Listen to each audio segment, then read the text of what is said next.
Time has come once again to speak as witches and wizards do. I'm Daniel Dubois, And I'm Michaela Gavin-Stone. and we're your hosts for the Think Like a Wizard podcast. Welcome to a special bonus episode, How to Be a Witch.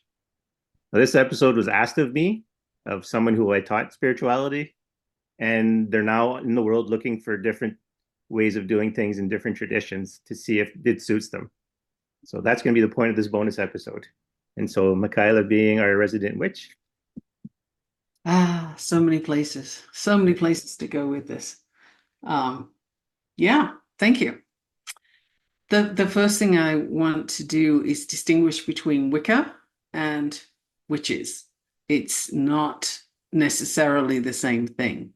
I say necessarily because Wicca is a religion. It is recognized as a religion and as such has rules. Do this, don't do that, do it this way, don't do it that way, kind of thing. So if your comfort zone is to have rules, if you do better with structure that is given to you, then Wicca is something to look at.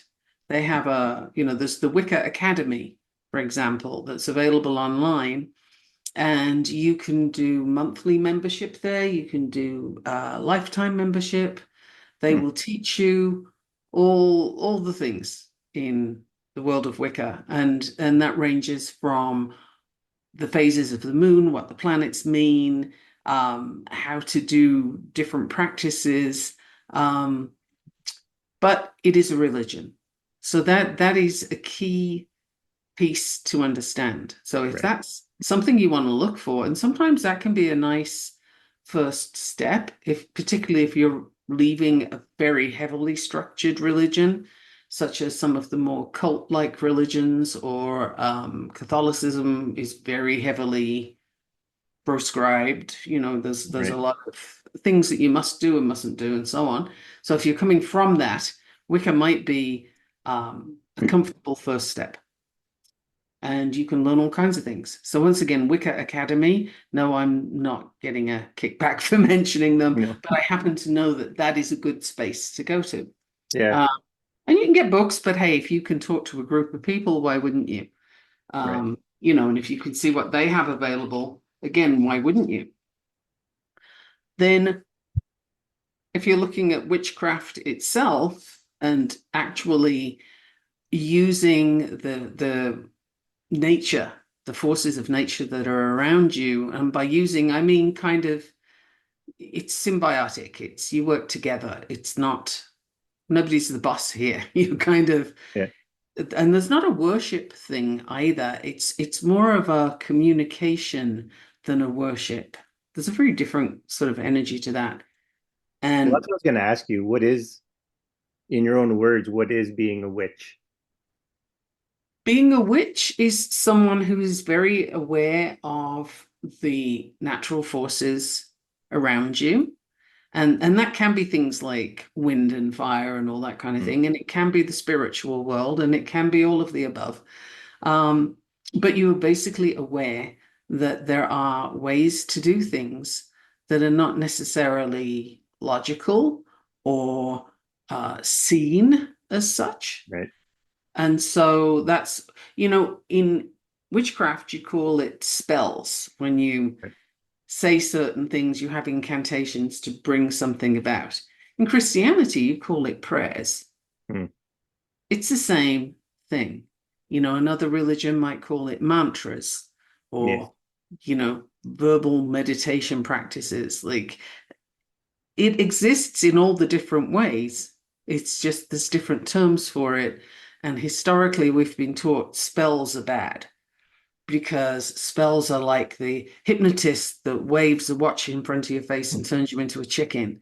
It's the same kind of thing. It doesn't really happen that way, but these old stories persist.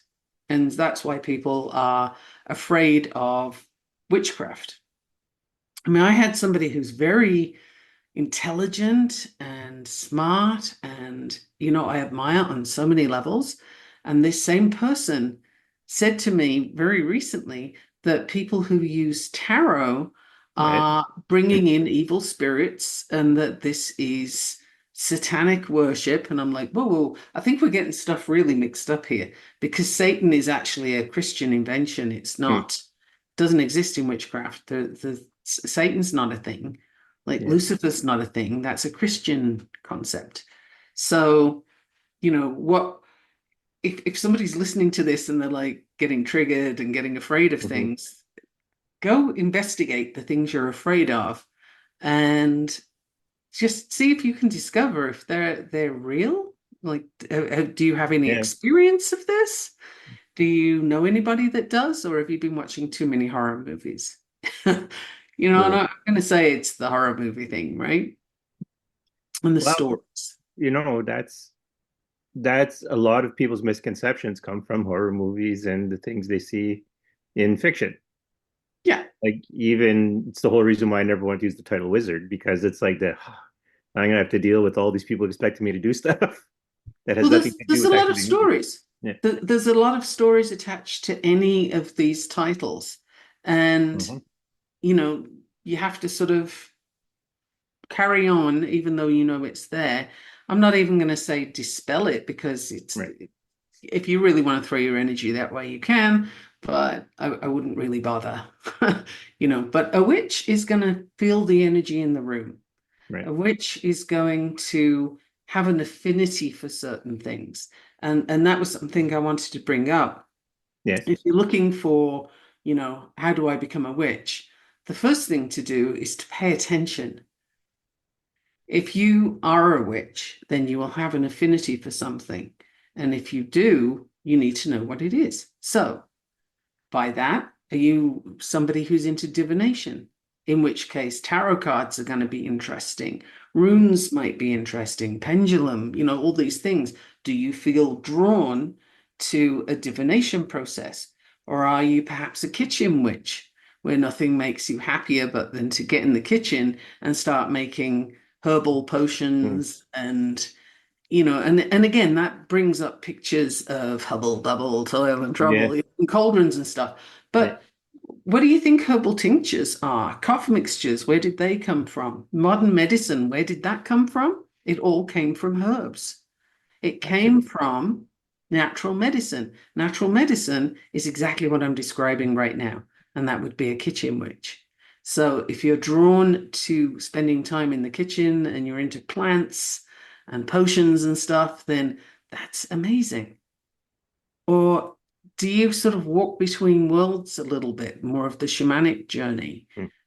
lucid dreaming? Can you direct your dreams? Are you somebody who moves in that space? That's going to be a different path.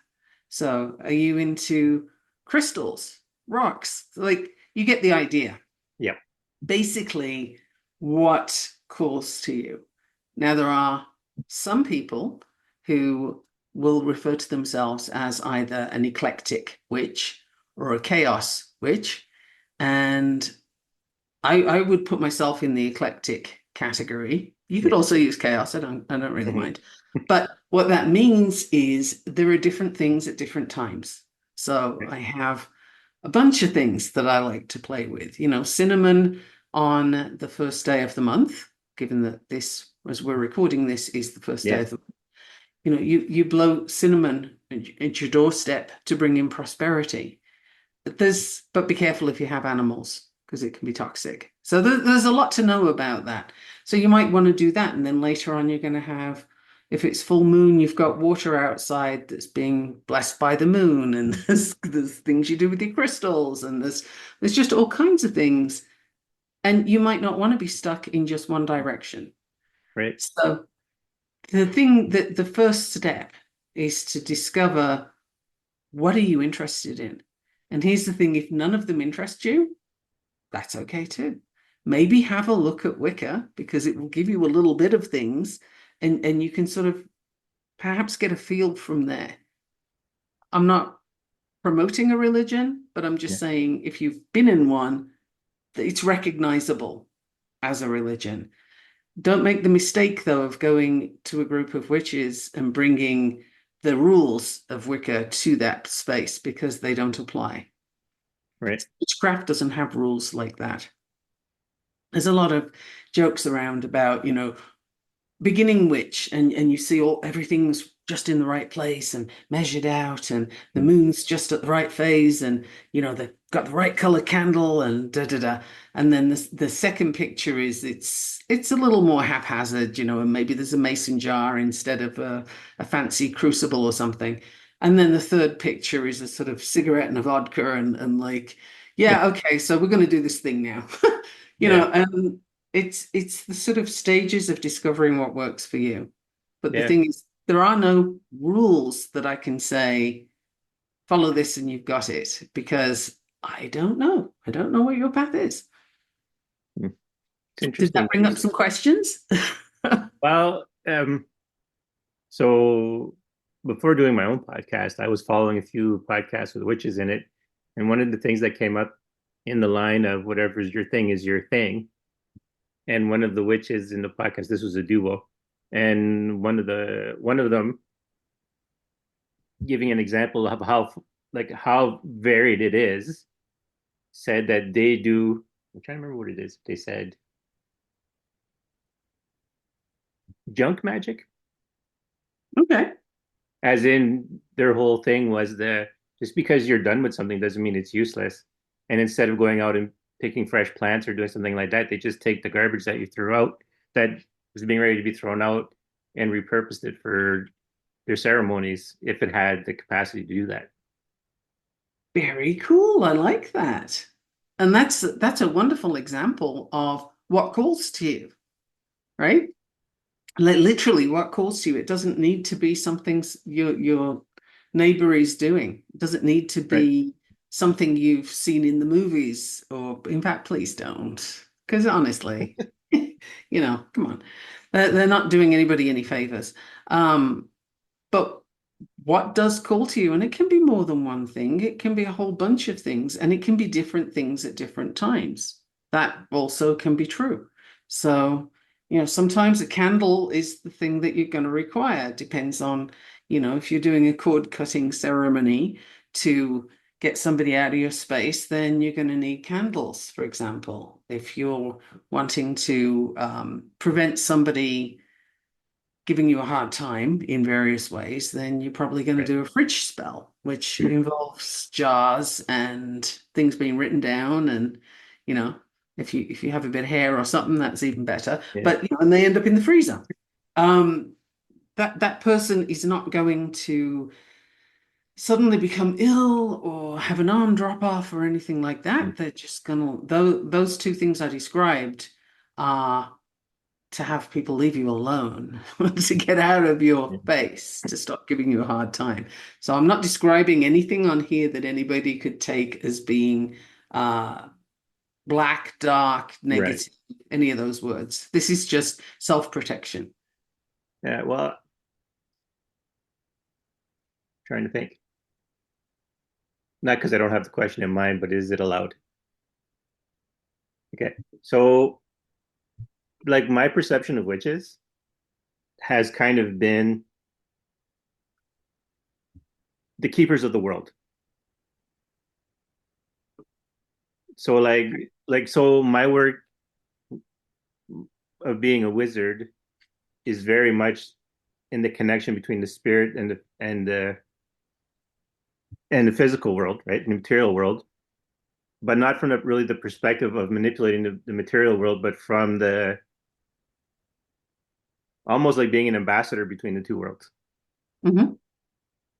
And I've always gotten this impression from listening to witches is that witches are spiritual beings in the physical world working on the physical world.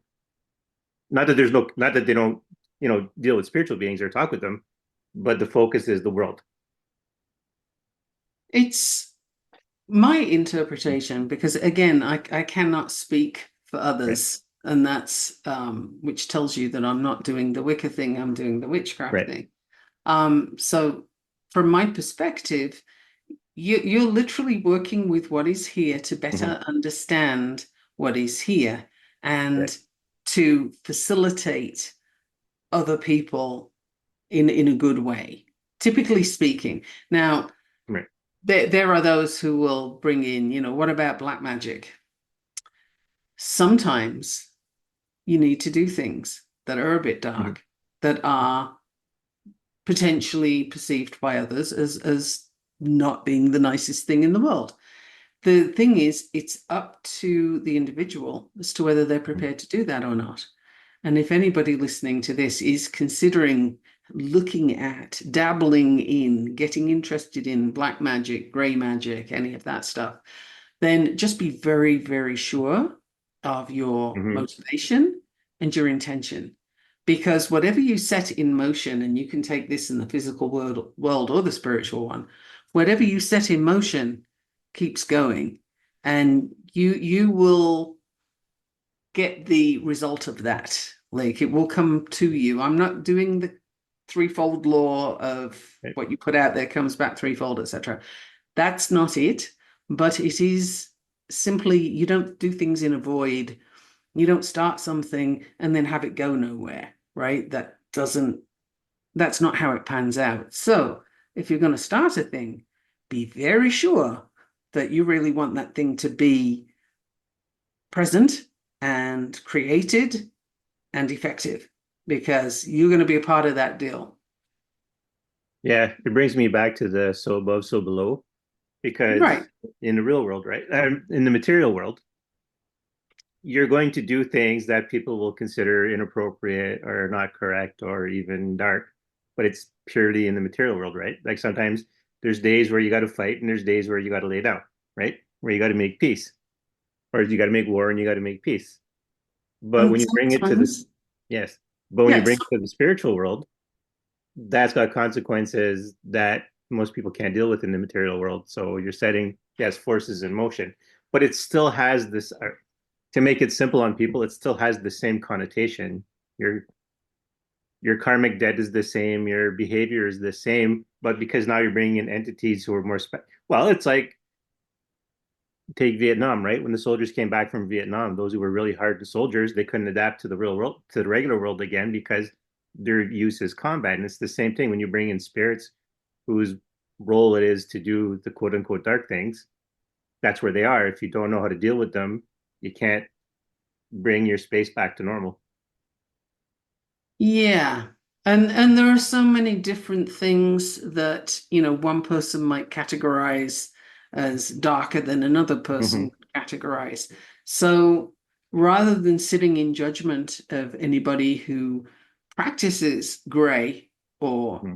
dark magic, it's if it's not your thing, don't do it, basically. Right. And for those who do, that's their path, that's their choice, and they will hopefully know what they're doing. Meanwhile, excuse me, there is a whole world of things that you can do that go nowhere near dark Right. practices. You're not going to unleash all kinds of crazy in your world.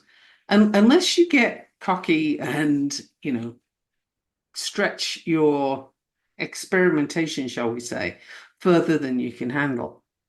But Right. that's, don't do that. Basically, just do the things that, yeah, I definitely want this outcome.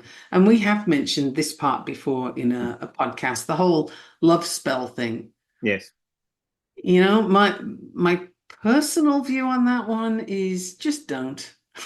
Just don't. Because you get into a whole thing of free will, and if you're doing something to alter another person's perception of you or how they feel about you, then you're taking away their free will. Yes. That is very tricky stuff, Mm-hmm. and you don't want to mess with that. Um, and it won't end well. Like it just won't Mm. because you're getting into things that you haven't really considered the ramifications of it, because if you had, you wouldn't be doing it. That's my viewpoint. I've come across people that have done them, and they've ended up with, obsessive stalkers and violent relationships and all kinds of things that they wish they hadn't done. And then they spend time trying to do cord cutting and freezer spells. Yeah. Well, don't mess with it in the first place. So again, before you're going to do something that affects anybody else other than you, really pay attention to the motivation and look further ahead. If it keeps rolling, if it's, like snowball going down the hill becomes an avalanche, what is it going to look like at avalanche proportions? What could it become? Yeah. And then, do you want to go there? Do you want to mess with that? I don't. It's not something that I would want to mess with. So typically anything I do isn't going to affect other people. It's around my energy and around stuff I'm doing. I'm not going to, extend it to other people because I don't want to take on that responsibility. And it just doesn't end well when you manipulate other people that way. So True. it's True. not something I would want to do. But again, if somebody else wants to do that, that's their path. Mm. That's their choice. Well, yeah, because you like, and when we discussed those spells, right? And like you kind of added here, you get the emotions that the person has and how they Right. deal with their emotions. So if you make someone love you and they're a stalker or they're violent or they have strange issues around love or they don't know how to handle love, and so they're violent about it, then that's what you get from your spell. And what if you don't actually want that after all? Yeah, and then there's that Now, too. now you've done something where you've set this other person up without their free will, and you're getting the response from that, and you no longer want it. Wow, that's like in a number of places, that is not a good place to come from. I'm going to say, like, there's nothing Oh, in that scenario. Everybody's having a miserable time at this point. yeah, So, better to stick to working on things in your own energy, in your own space, and not influencing other people. Again, my personal opinion, but that is your safer route for yeah. sure. It kind of makes me think of, I think I've read this in a couple of places. If you ask, who is it?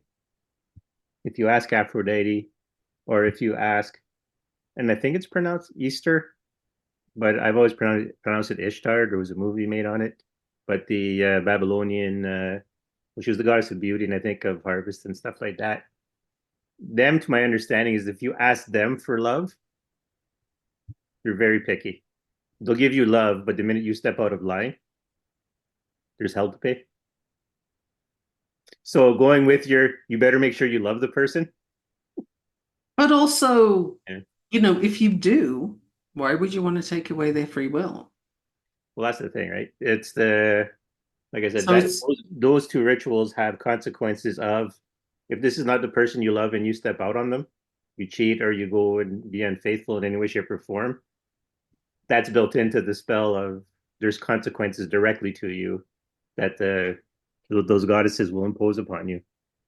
so there's all kinds of reasons for not messing with somebody Yeah. else, but it's a personal rule for me that I Mm. would not attempt to Well, mess and with that's my thing anybody's free will. too. Yeah, I do it the same way too because I wouldn't want someone to do it to me. So, although No, someone they told me wouldn't they like did do it. it to me, but And if they wouldn't like it if they did do it, yeah, because then that's one of those occasions where you then have to take action to send that back, yeah, right? You're going to do a whole bunch of return to sender work, and the person getting it back isn't going to be very happy about it. yeah, So again, be very careful if you consider messing with somebody else's energy, because particularly if they recognize it and know what you're doing, you're in trouble. You yeah, might not want to do that. So that's not to put yeah, people off, like the listener right. that's really interested in this. It's just to sort of suggest some parameters.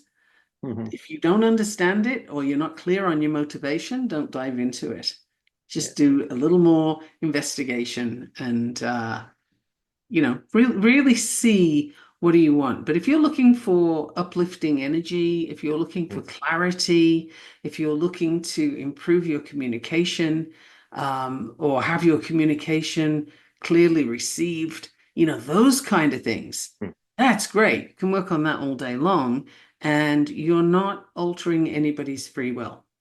Right. Yeah. I think what I'm going to ask you is that I'm pretty sure anyone who's going to want to look into witchcraft after this is probably curious to know why you got into it, if you care, like answering that question. Well, of course, it's not a linear answer, Right. but you wouldn't expect one. No. Um, my mom was actually into um, all sorts of interesting things when I was a Right. teenager, and I did some independent learning, shall we Mm. say, influenced by what she was looking at. Um, and as a teenager, I definitely made the mistake of trying things beyond what I could control, and that put me off for a while. That kind of Yeah. made me backtrack a little bit because there was some fixing to do. Um, so yeah, I was about 16 probably when I first got into it, and different times in my life, I've kind of put it down and not looked at it, and then other times it's just sort of come in my vision again, if you will, of like, actually, you need to do this now. And it's one of those things you'll totally get this, Danielle, Mm. where you can't not because it will trip you up. You Yes. will trip over your own feet, and there it is in front of you. Something else will happen, and there it is in front of you, and you can't ignore what demands to be Yes. seen. And you know what I'm going to do? Okay. So for everyone who listens to this, who knows me personally, there you go. There's your answer to all your questions all the time when you say, what the hell is Dan doing right now? You can't ignore it. I You always can't. tell people I can do this the easy way or the hard way. I'm tired of doing it the hard way. I'm doing it the easy way now. And I get Right. asked to do something, I just do it. Because like I said, for my life contract kind of a thing, for those of you who accept those things, I said I'll do what needs to be done. And it doesn't matter if it's complicated or not complicated. Well, you can make it complicated on yourself or you can make it easy on yourself. But the fact remains that when it is time for you to pay attention to these things, Yes. it will keep coming up. It will be in your way. It will like literally keep jumping in front of your face Yes. until you say, okay, fine, all right already. What do you want next? And you'll just follow that path then. And it could be that you find yourself really drawn to water and you're going to be by a river all the Mm-hmm. time. You keep going back to this river. Well, okay, what's there? What's drawing you to that? Because there's plenty of water magic. And I'm going to sneeze. So let me just mute. Sure.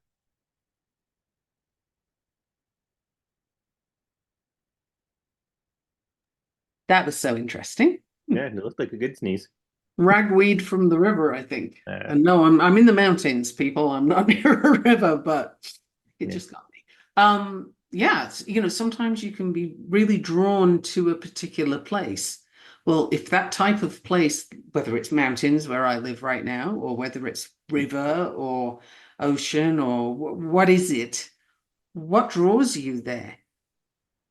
Is there a draw? Because sometimes you just live there because that's where you live and you're not particularly drawn, Right. but other times there will be something there that draws you.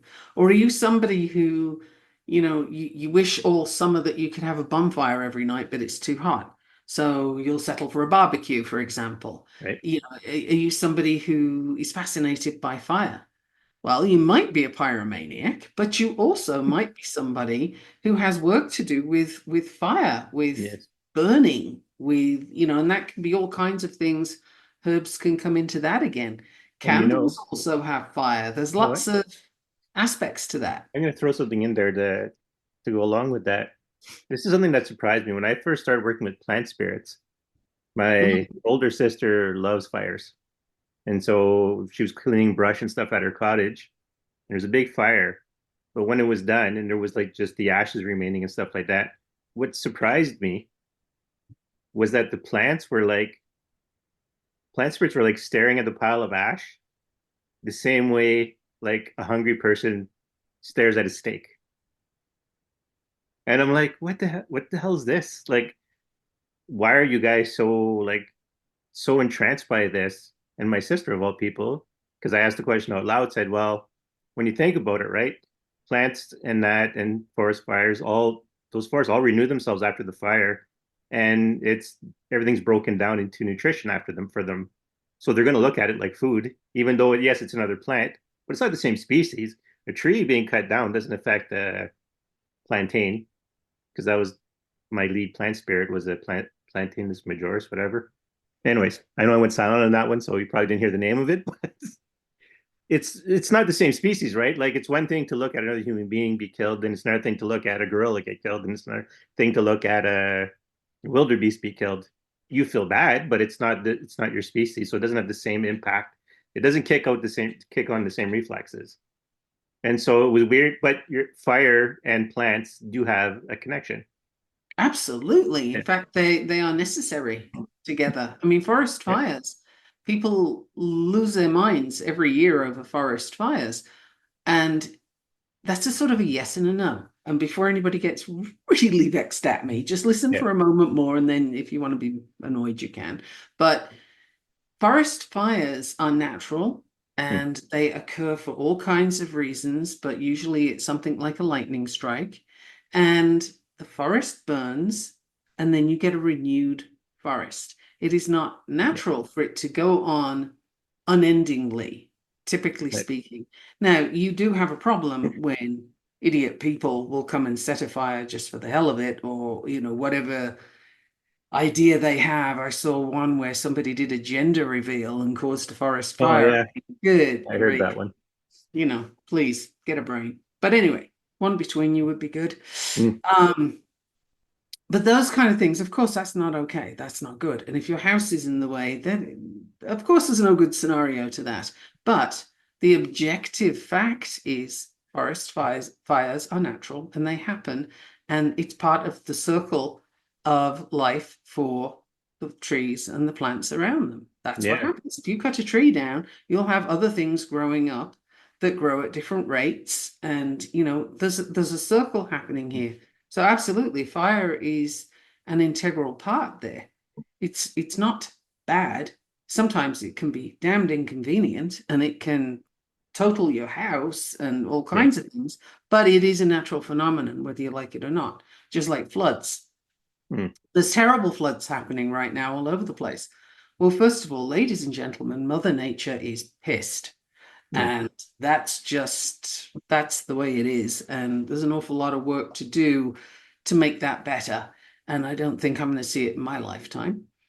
But that's the facts of the matter there. And you can deny climate change all you like. I really don't care. It doesn't matter to me because you see what's happening with the floods and the landslides and Yeah. all the things going around. This is nature in full force. This is nature sending a very clear message.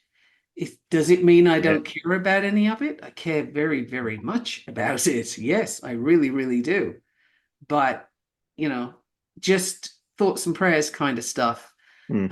A particular bugbear of mine living here is the use of thoughts and prayers all over the place, Yeah. um, because the people don't tend to mean them.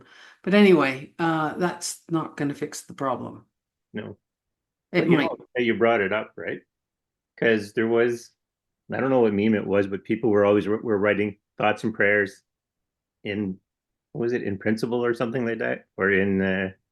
But anyways, it's not the point. The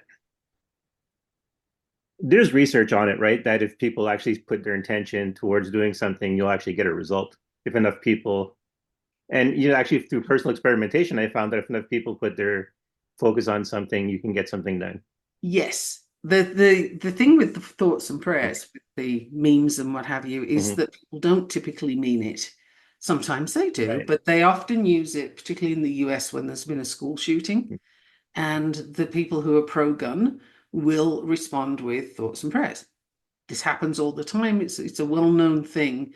And I'm getting myself into a world of controversial hot water here. But here's the weird thing is why is it controversial?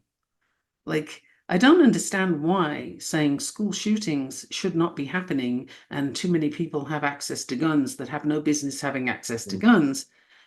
This to me should not be a controversial statement, but I live in a country where it really, really is. Mm. So make of that what you will. But Yeah. sometimes the perception that people have is so at variance with reality, but everybody goes with it because they are the loudest voices. Actually, you know what? There's another thing about witches, because this is probably one of the reasons why I wanted to do this in the first place. Because the person who had asked me the question in the first place, which did I already say it? Anyway, was because this person also is starting to look outside of what they're, and the environment is very small town. Okay. And I always ask her, I'm going like, how do when you go out and you have coffee with people, like your life must be like really weird because you have conversations with me and I'm like breaking all these, thought patterns you have and showing you another way of looking at things. And now you're going to go hang out with people who don't do that, who keep looking at the world the same old way without much scrutiny or much thought to it. Well, you do it. How do you manage it? Yeah. I'm a Well, I've learned there's people to talk to about certain things and people to talk to about other things. And when they show an interest, I speak about it. When they don't show an interest, then I don't talk about it. And I find people who have an interest in it.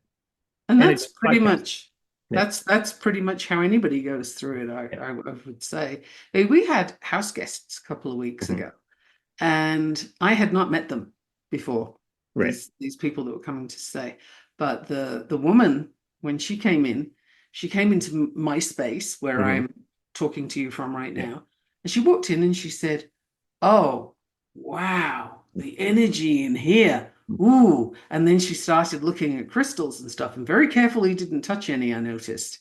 And I knew right away who she was, how she was, what she was going to be Right. doing, so on. And we had wonderful conversations. Normally, I would not, but it just depends on the person. But you can usually tell fairly quickly. And I imagine it's the same even if you're living in well, I'm in a small town, but if you're living in a small town and you go out and talk to people and, you have one reality and set of Mm. experience, and you're talking to them about something completely different. I mean, it's the difference between are you going to look at witchcraft or the mundane? Because we Yeah. have to deal with that stuff all the time. Sometimes you go in the kitchen and you're making a simmer pot and there's a whole lot of purpose in it. And other times you're making dinner. Hmm. Like it's not the same thing all the time. You get to balance the two, you get to walk that line. Yeah. It's interesting because I was going to say, I know I use the expression small town and or stated small town, but there are, even where I live, a group of people who do have that, even if they're not quite in the same spiritual sense that we are, they do have an alternative view of the world and a more spiritual one.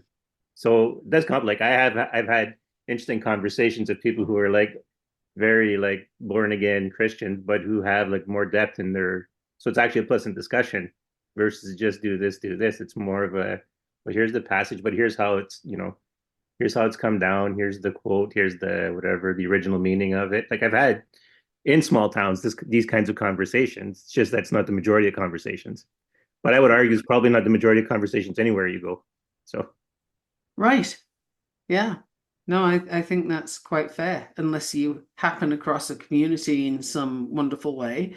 But and I think there are more and more people who are looking at sort of a more spiritual path, and whether that takes them to deeper into a religion or whether it takes them um, into witchcraft or Wicca, or which is a religion, as I said. mm, But there's so many pathways, and I've studied an awful lot of them. Like I've studied a whole bunch of them. So it's not like I picked one thing and stayed there. I mean, I right. spent best part of 10 years studying Buddhism. I've done meditation with monks and all kinds of stuff. Very, very cool. And it has its place. And, you know, Buddhism is very, very spiritual. It's widely misunderstood in the West, which is inevitable, I suppose. It Uh, is. It I took a is. world religion class, and it was very much not. Well, it was at a Catholic school. I took this in a world religion course in a Catholic school, so you notice there's a bit of bias. Right. Although, and this is ironic to me, having grown up Catholic, the one Bible version of the Bible you never use, is the King James version because that's basically King James screw you to the Catholic Church. But yet, this Catholic school had exclusively King James Bibles, and I'm like, first of all, what's going on here? Oh, Why am I that's using a King interesting. James Bible to do religious, homework in a Catholic school? But How interesting. No, yeah, I think comparative religion is a fascinating study. And I studied it. And I do find it really, really interesting. And the thing that I would say is whatever works for you is fine. Just be clear on why it's working for you. yes, Ideally, and if you're a person who likes to follow rules and needs structure, own it. That's you, that's fine. Don't worry about it. Don't pretend to be different or um, get annoyed about the description that I just gave. There's nothing wrong in wanting rules and needing structure. This is perfectly fine. And if that's your jam, then find the religion that offers you the rules you like. The ones that work for you. If yeah, you're somebody who needs religion in order to behave like a good person, then I'm going to say you have a lot of work to do. Therapy would be really good. And right now, you're not a very good person because yeah. to require external rules in order to Mm, behave well, this is not okay. Like if you have to have, and yeah, I'm totally going there. Okay, okay. this just kind of came to me, so I'm going there. You All can right. edit this out if it's too much, but if you have a situation where women, for example, have to be covered from head to toe, and you can't even see their eyes, they got Mm. screens over their eyes, and you have to have that because men don't have any control over themselves, then hot damn, you have a problem. And the problem is not the woman.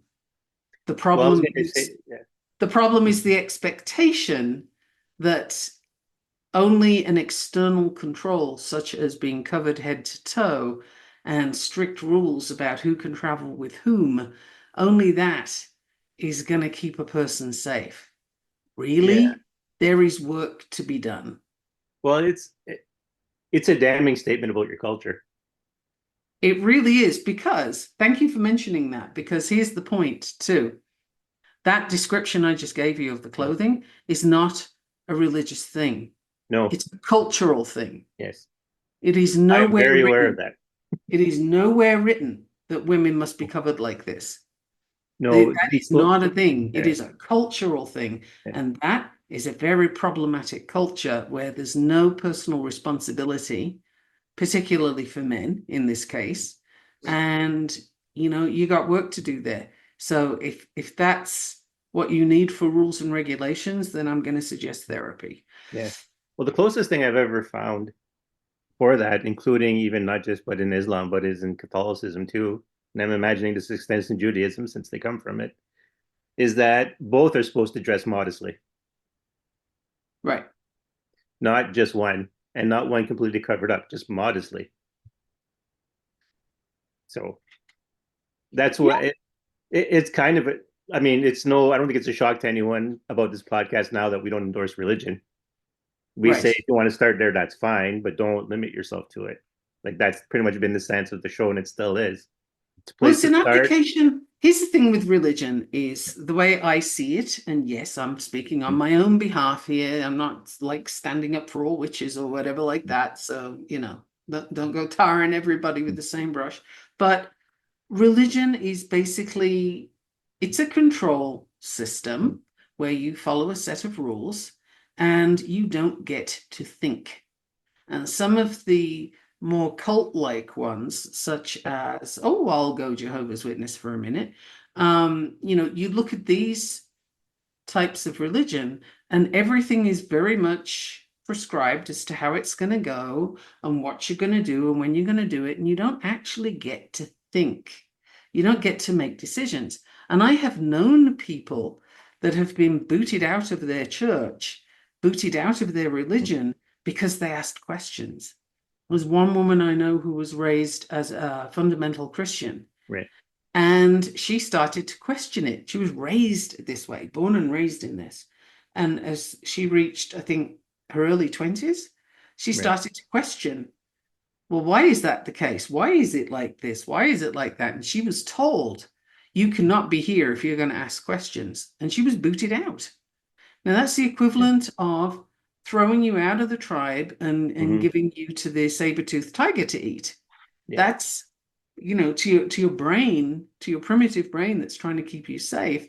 She just got thrown to the saber-toothed tiger. So there's a lot of turmoil, emotional, mental upset from this because what you've known all your life has just excommunicated you. Yeah.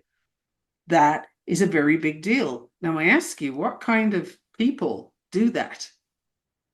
Who does that? And is that Hmm. coming from a good place? Like, I cannot think of a scenario where that is good or helpful or Yeah. beneficial or positive. Use any word you like. I can't think of a place where that fits in. It is purely control. Hmm. And it's yeah, it's always an interesting irony because when you look at pretty much any religion, anyone who comes out as the spiritual voice for that religion, their whole existence is about going against what the normal expectation is. So it's weird to excommunicate people who do that as well. Right. Like for all you know, right, as the spiritual leader of that group, for all you know, another you is being formed, another person to help you in spiritual leadership is happening. And you're not managing it, you're getting rid of them, which then makes you begs the question of what kind of spiritual leader are you? Are you afraid of getting competition? Are you afraid of someone's going to dethrone you? Are you, or do Well, you, typically, yeah. typically, I would say yes, because if you can't stand people questioning what's Mm, dictated, then that is the hallmark of literally a dictatorship, and that means that there is no room for dissent because dissent will lead to ultimate dethronement, if you will. And we see it happening all around the place. I live in a small town, for crying out loud, and there's a mm, church just down the road from here that does this. I know of it because I know somebody who was in it and mm, got booted out. And I'm in a tiny town. Like yeah, it's bizarre to me that this still happens, but that's like a sidetrack yeah, of why neither of us endorse religion, yeah, because it is a man-made tool. Okay, right, religion is entirely a man-made tool. Witchcraft is not. Witchcraft is all about working with nature and finding out what you need to do in order to be in harmony. There's no battle for supremacy here. right, And there's no controlling other people, right? right. Well, that's why I look at it kind of like a stewardship when I think of witchcraft. That's kind of what I mean is that it's like I said, because it's the main distinction between what I do and what you're doing is the I'm being heavily focused on the spirit side. And then frankly, my material world duties are very neglected a lot of the times because I'm always asked to be in the spiritual world, right? So I think that, or at least it's always been my view that witches do not the opposite of that, but act as the stewards of the okay, well, this is what the spirit world needs, and this is what the material world needs, and here's we're gonna work in that in between to help Well, things you along. have your sort of soul contract, if you will, Right, your purpose for being here, and mm-hmm. mine involves working with people and helping them. Like Right, I can't not do it. yeah, It's just one of those things, and it's not like, oh, you're a good person or oh, you're a bad person. Like it doesn't matter to me. The narrative isn't interesting because I simply have to do what I do. So if you look back over my long and very mm, varied life, all the yes, things that I have done have all, in one way or another, worked with helping people. mm-hmm. And, I wouldn't sort of stand up and say, oh, well, I love to help people. It's not that I love to help people, it's just that I have to. It's what I'm here to do. Yeah, It doesn't I matter know if what I you're love it saying. or not. I Yeah, just have to do it. Um, and I can't not do it. So it's very simple. And that's how sort of the energy, the things that I work with, it's all in that sort of direction, if you will, helping me to be clearer with my Mm. communication so that somebody can get the message they need to hear Yes. in order to move forward. Now, I do behavior analysis. So, whoa, but that's science. Yes, it is. Mm. However, it doesn't matter what it is if the person listening doesn't hear it. If they Right. can't receive what I'm telling them and act on it, then I'm not helping. So, what I need to work on is being very clear about what I want to convey and having them hear it in a way that works for them, in a way that Yes. they can use. The choice to use what I say or not is Mhm. always up to the individual. I am not, it's not my duty, responsibility, or interest even to see what they do with it afterwards. It's like I used to tell my mom, who was somebody, she would give a lot of advice all the time Mhm. to people, and she gave very good advice. Where it fell down was she was very invested in people following through on her advice. Right. And she would get very stressed if the person she'd told something to didn't immediately act on it. And so I had to help her understand the distance between those two things. And advice Yes. it's like a gift, right? If I give you a gift for your birthday, for example, it's not mine anymore. I gave it to you. Hmm. What you do with it, you could regift it, you could throw it away, you could treasure it, you could eat it if it's food, like whatever it is, right? But Yeah. choose what you do with it. I have no say over this. Yes. It's Or to not put my it more business. yeah, to put it more colloquially, and I've told this to someone before. I said, "What do you do after you give someone a gift? You shut the hell up. That's what you do. That person Yeah, does what they want with that gift after. It doesn't matter."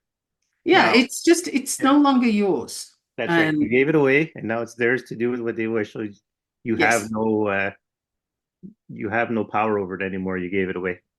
and it took her a little bit to get that because she'd spent her entire life in this very urgent mode Mhm. of people Yeah. needing to respond. Hmm. But once she got it, you could just see the stress fall away. It was like, oh, okay, so I don't have to chase after people. That's what I mean by, there was a situation there. I needed to do my best to help because I Hmm. could see it needed helping and how. And once she'd got the concept, it's up to her what she does with it. Right. I'm off on my next project. And that's kind of, I just go through life like that kind of. Um, and it's not a good thing or a bad thing. It's just a thing. It's what I do. It's what I'm here Yeah. for, and that's my reality. Mhm. Yeah. Hmm. Yeah. So, in, For those that cannot yeah. see, Daniel is just taking instruction. Yeah. Yeah. It's funny. Once people realize that's what I'm doing when they see me doing something, it becomes a source of amusement. But yeah. So I was gonna say to sum up how to become a witch, you're called. Follow who you are, and if it brings you there, it brings you there. Well, I would say pay attention. Mhm. That's the first thing is just stop looking and just be. Just pay Yes. attention. Yes. What Again, that's why interests you? Michaela's my co-host. Yeah, Word. just pay attention to what calls to you. For example, I'm currently looking to move house, and I'm looking in like 4 different states at the moment. I truly have no idea where I'm going to end up, but I do keep coming across places that are close to water, and it's very interesting to me that that keeps coming up. Mhm. So I'm like, oh, and I'll be drawn to a house, for example, and I don't even know there's water there until I've gone through the listing and everything. And I'm like, oh, and there's the river, Oh, or oh, and there's the pond, or whatever it is, but yeah. there's water. And the biggest thing is a lake, like nothing by the ocean has come up. But, Right. this is interesting that that's what's coming up right now. When I moved to this house, everything was land and mountains and a very different Mhm. environment. um and I just go to what calls, what calls you. So paying attention is the trick. It's not searching for it, because if you search, you're going to miss something. Hmm. But just what interests you? Have you always had a thing for candles? If you look around your room, what have you got a lot of? Or do you like to go rock collecting? Okay, well, maybe you got a thing for crystals. Check it out. Yeah. Do do you love incense? Do you like the smell of things? Well, do you like to cook? Do you like to play in the kitchen? Are Hmm. you interested in making herbal mixtures? Okay, that's a direction for you to look in. So there's so many possibilities. Does water Yeah. fascinate you where you can sit there for hours and just watch the water? If so, there's a lot of rituals for that. Is it plants? Indoor plants is one way of working. Outdoor plants, you can create mandalas, you can do all kinds of things. You can have all kinds of communication going on out there. Like what would light you up? If nobody else knew, you didn't tell anyone, nobody could see you because, everybody knows that tree huggers are weird, right? And Right. yes, I'm saying that with tongue in cheek. Hmm. But so if you wanted to go sit under the tree and talk to the tree and nobody could see you, would that light you up? Like if Yeah. it would, look at that, pursue that, because that could be your direction. And if But the just whole to add thing's something on that, overwhelming, I want to add something on tree hugging. Since when I was a little kid and the first time I heard that expression, tree hugger, one of the things I come to understand is that on a hot day or on a warm day, trees are awesome to hug. nice. The bark has a certain quality to it, and it feels good. Well, there you go. But yeah, just thought I'd But throw that in again, there. the reason I mentioned tree hugging is because people tend to think of it Yeah. very negatively, Yes. even though there's actually nothing wrong with it. But maybe you wouldn't want people to see you. So if no one was looking, what would you like to do? And if you're really into rocks, then, like one of my kids, his girlfriend wants to go rock hunting. So I'm like, oh, there's somebody who's going to like crystals, Yes. and she'll be, even if she doesn't know what to do with them, she's going to be attracted to them. And chances are the person listening to this who's interested enough that Mm. they're still listening, they probably already have some stuff around them that is indicative of what they're going to want to do. What are you Yeah, going to there's play with? there's a lot of tells that go There on. is. So not looking, but just being aware of is the key. The Yeah. problem with being active all the time and searching all the time is you miss what's right in front of your face. So if you just stop and pay attention, that's going to be my main thing for today. Stop, pay attention. What's Yeah. there? Yeah, that's a good bit of advice. That applies to being even more than a witch. But I mean, we've kind of touched on this before in the podcast that at the core of it, you're connecting to the spirit world and you're doing your particular kind of thing with that connection. And you don't necessarily have to go with calling yourself a witch or a shaman or a wizard or anything else for that matter. No, there doesn't need to be a name. Only if you want one. Like I said, no rules. There are no rules, and that's not to imply anarchy. It's to imply, funnily enough, the opposite direction of this is such perfect harmony, you don't need Yeah. rules. They're unnecessary because it's just going to flow the way it flows.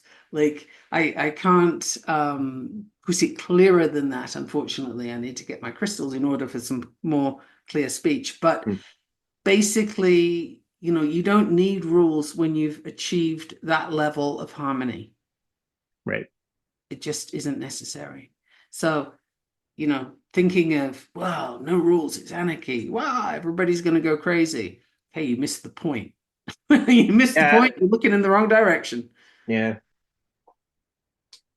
And it's funny.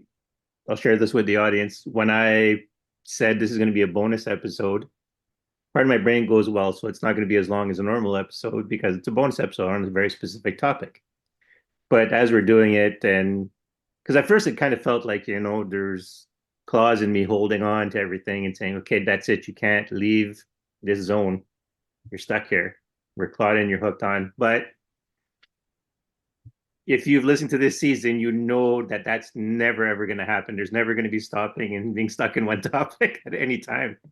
The adjacent topics, though, but what you have, to be an adept listener to this podcast is seeing how it ties together all our when we branch off and see how it comes and what sense it makes to the original topic at hand. And I think something I've certainly noticed it. Right. Maybe you have, we'll see. Maybe the listener has.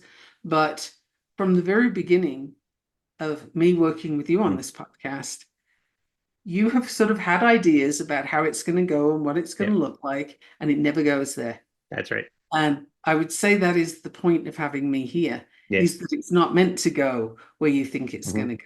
Because that is something I typically bring to the party, is things don't go the way you're going to expect them to go. I gave up having expectations about how things were going to go precisely because of that. I do better when I let go of the expectations. So that might be something that I'm bringing to you specifically, is to let go of the expectations, because you're not going to have them. Yeah, I have no illusions about that. That whole concept. That's good, because it's a thing. It's just not going to go that way. But I do think that the different directions we go in, they are all tied, and somebody listening needs to hear the particular thing they heard. I mentioned Buddhist studies earlier. One of the things that the Buddha said when he was challenged by someone, hey, you went to this village and you told them this set of things, and now I see you at another village and you're telling them something completely different. What's that all about? Are you lying to somebody? What are you doing? And the Buddha said, well, the people in the first village needed to hear those things. People in the second village need to hear the other things. And it's very simple. It's just, it's different depending. And I remember when I did comparative religion, looking at the New Testament, this bit sticks in my mind for reasons that will become apparent. I can't tell you the book or the numbers or anything. I don't recollect that. But what I do remember is we were going through, Jesus said XYZ, and just 3 or 4 pages later, Jesus said, and it was exactly the opposite. And I was like, whoa, wait, what? That doesn't make sense. Hang on a minute. And remember, I was at school at this point doing comparative religion. And so I didn't understand. And I asked the teacher. And she got so mad at me, she told me to shut up, stop asking stupid questions, and kick me out of the classroom. And I was like, but I don't understand. Like, how is this possible? And then later, when I studied Buddhism, I got my answer. That's how it's possible. Because when he said the first thing, that group of people needed to hear that. And when he said the second thing, which was directly opposite, it's because the other people needed to hear that. Now I have the reconciliation of what that meant, but I couldn't get it from my teacher because she didn't understand either. And so she got mad at me and said I was asking stupid questions and kicked me out of the class. So it was like, oh, okay. But it's like in the episode 10, or Here Be More Dragons, when you said sometimes you get it when the thing is said the 6th time. And why did you get the 6th time and not the first 5? Because you said it differently. Right. And in this case, she didn't have an answer for me, so I was left with nothing after that one. But I always had the question. I still wanted an answer because it was there. Everybody was following it, but it didn't make sense. And I couldn't leave that. So it was all that time later when I got the answer from Buddhism. And it was like, oh, okay, now I get it. And now I can see too how people can do that in their everyday lives, where you say one thing over here and you say a different thing over there, and both can be true. Well, it's actually another perspective on religion, and I'm glad you brought it up. It's it's like a martial art. You stay stuck in just one style of martial arts, you're leaving yourself out of a whole variety of ways of doing things. And like for you, right, you only got the answer to one question in one religion by studying another one. It's Right. kind of the same thing. One religion might say a certain thing a certain way, but then someone else is going to say it another way. And it would be like the same thing, to use again martial arts as an example. Your punches in one style may not work, but most punches are basically the same. But some have different philosophies on how to punch, and that's better for you than another, or it might work in a situation over another. So you actually make yourself more useful by learning more religions than just one in the It's same. also, I like the comparative bit for this because if you are going to study religion, then absolutely study more than one. Sticking to one Mhm. is restrictive and unhelpful because you have nothing to compare it to. Right. It's like if you only ever have nighttime and you never see daytime, how do you know what daytime's going to be like? What do you have to compare it to? Everything is dark, right? If you only have daytime and you never get night, then you don't know anything about nighttime and the value of it.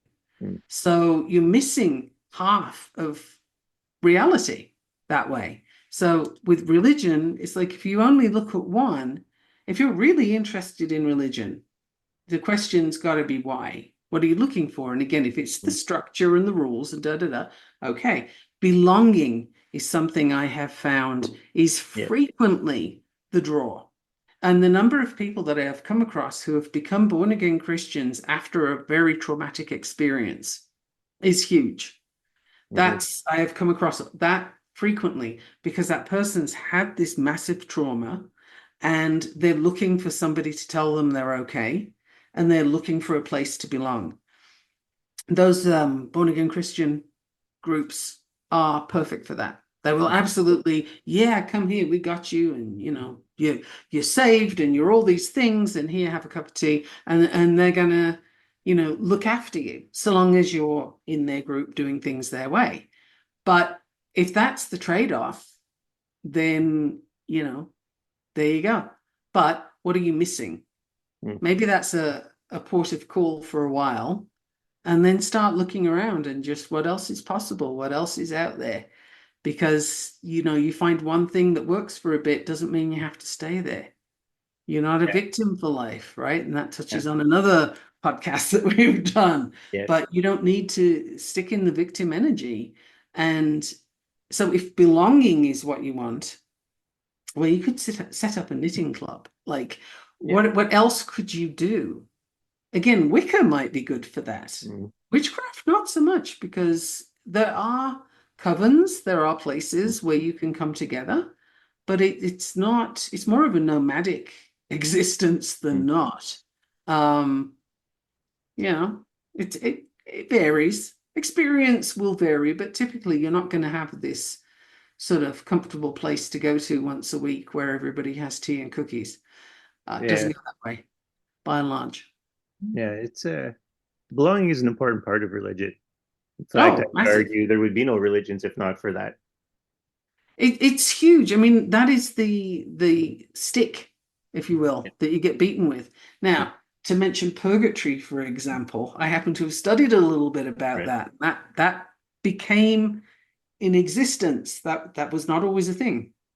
It came into existence when the priests needed to find ways to make money Mm. because they weren't getting the money they needed. And Yes. so they created this quite brilliant concept of purgatory where your loved one is going to be stuck in this halfway house until you pay the priest enough to do the right prayers. Mm. Basically, you don't have the power to do the prayers yourself. You have to pay the priest.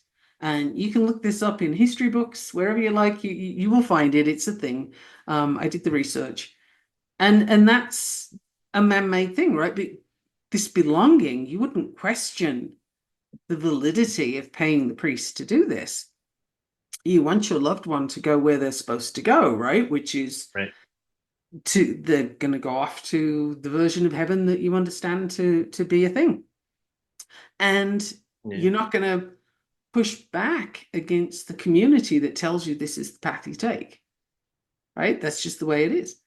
Yeah. You know, to bring us to a conversation about religion, which we're doing. uh, I'm trying to think, did we discuss this part already in the last episode we recorded? But I remember, so heaven, right? The idea of heaven. Heaven is just like people are so in the idea of I almost It want being to a say the place. hero worship of it, Uh-huh. that there's things and people adding their own culture to it, Oh yeah. right? Like, it became very popular. I'm not sure how long when it started to make heaven basically whatever you wish, that's what you're going to have. And that became Oh, like a cultural absolutely. part of the religion. But, it's just really when you die, or it's not when you die, because that's not canon about heaven in Christianity. It makes me wonder why the priest keeps telling you that over and over again when it's not true. But all heaven is where God is and where you go to be beside God. Not to get your wishes, not to get necessarily even your family members. It's not transactional. Yeah, it's Oh, literally to sit beside God. That's it. It's like saying, if you let me come in and take over your country, you'll have me to rule you. That's it. That's all it is. It's just a different place to live. It's not it's not a different place to live because it comes here on Earth. It's not even you go to another plane. It's here.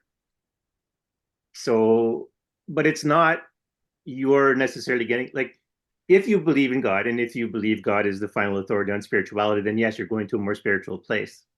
But otherwise, it's just you hanging out with your hero for eternity. well, what I find interesting is people will put very materialistic things on their list of what heaven brings. Mm-hmm. And here's a thought about that, which is what you want when you're 20 Yeah. isn't what you want when you're 25, which isn't what you want when you're 30, and so on and so forth. So, which version are you going to get? Is it the latest one? Is it a culmination of all of Yeah. them? Is it the first one? And I have to say, I have upset more than one person in my conversations on the subject because I like to take it to the absurd end of the line in that conversation, So, for example, the one of my favorite topics is who gets to go to heaven. Right. And I'm often told, well, it's the people who are in the very same religion, the same version of it that I'm in. Okay, what happens to everybody else?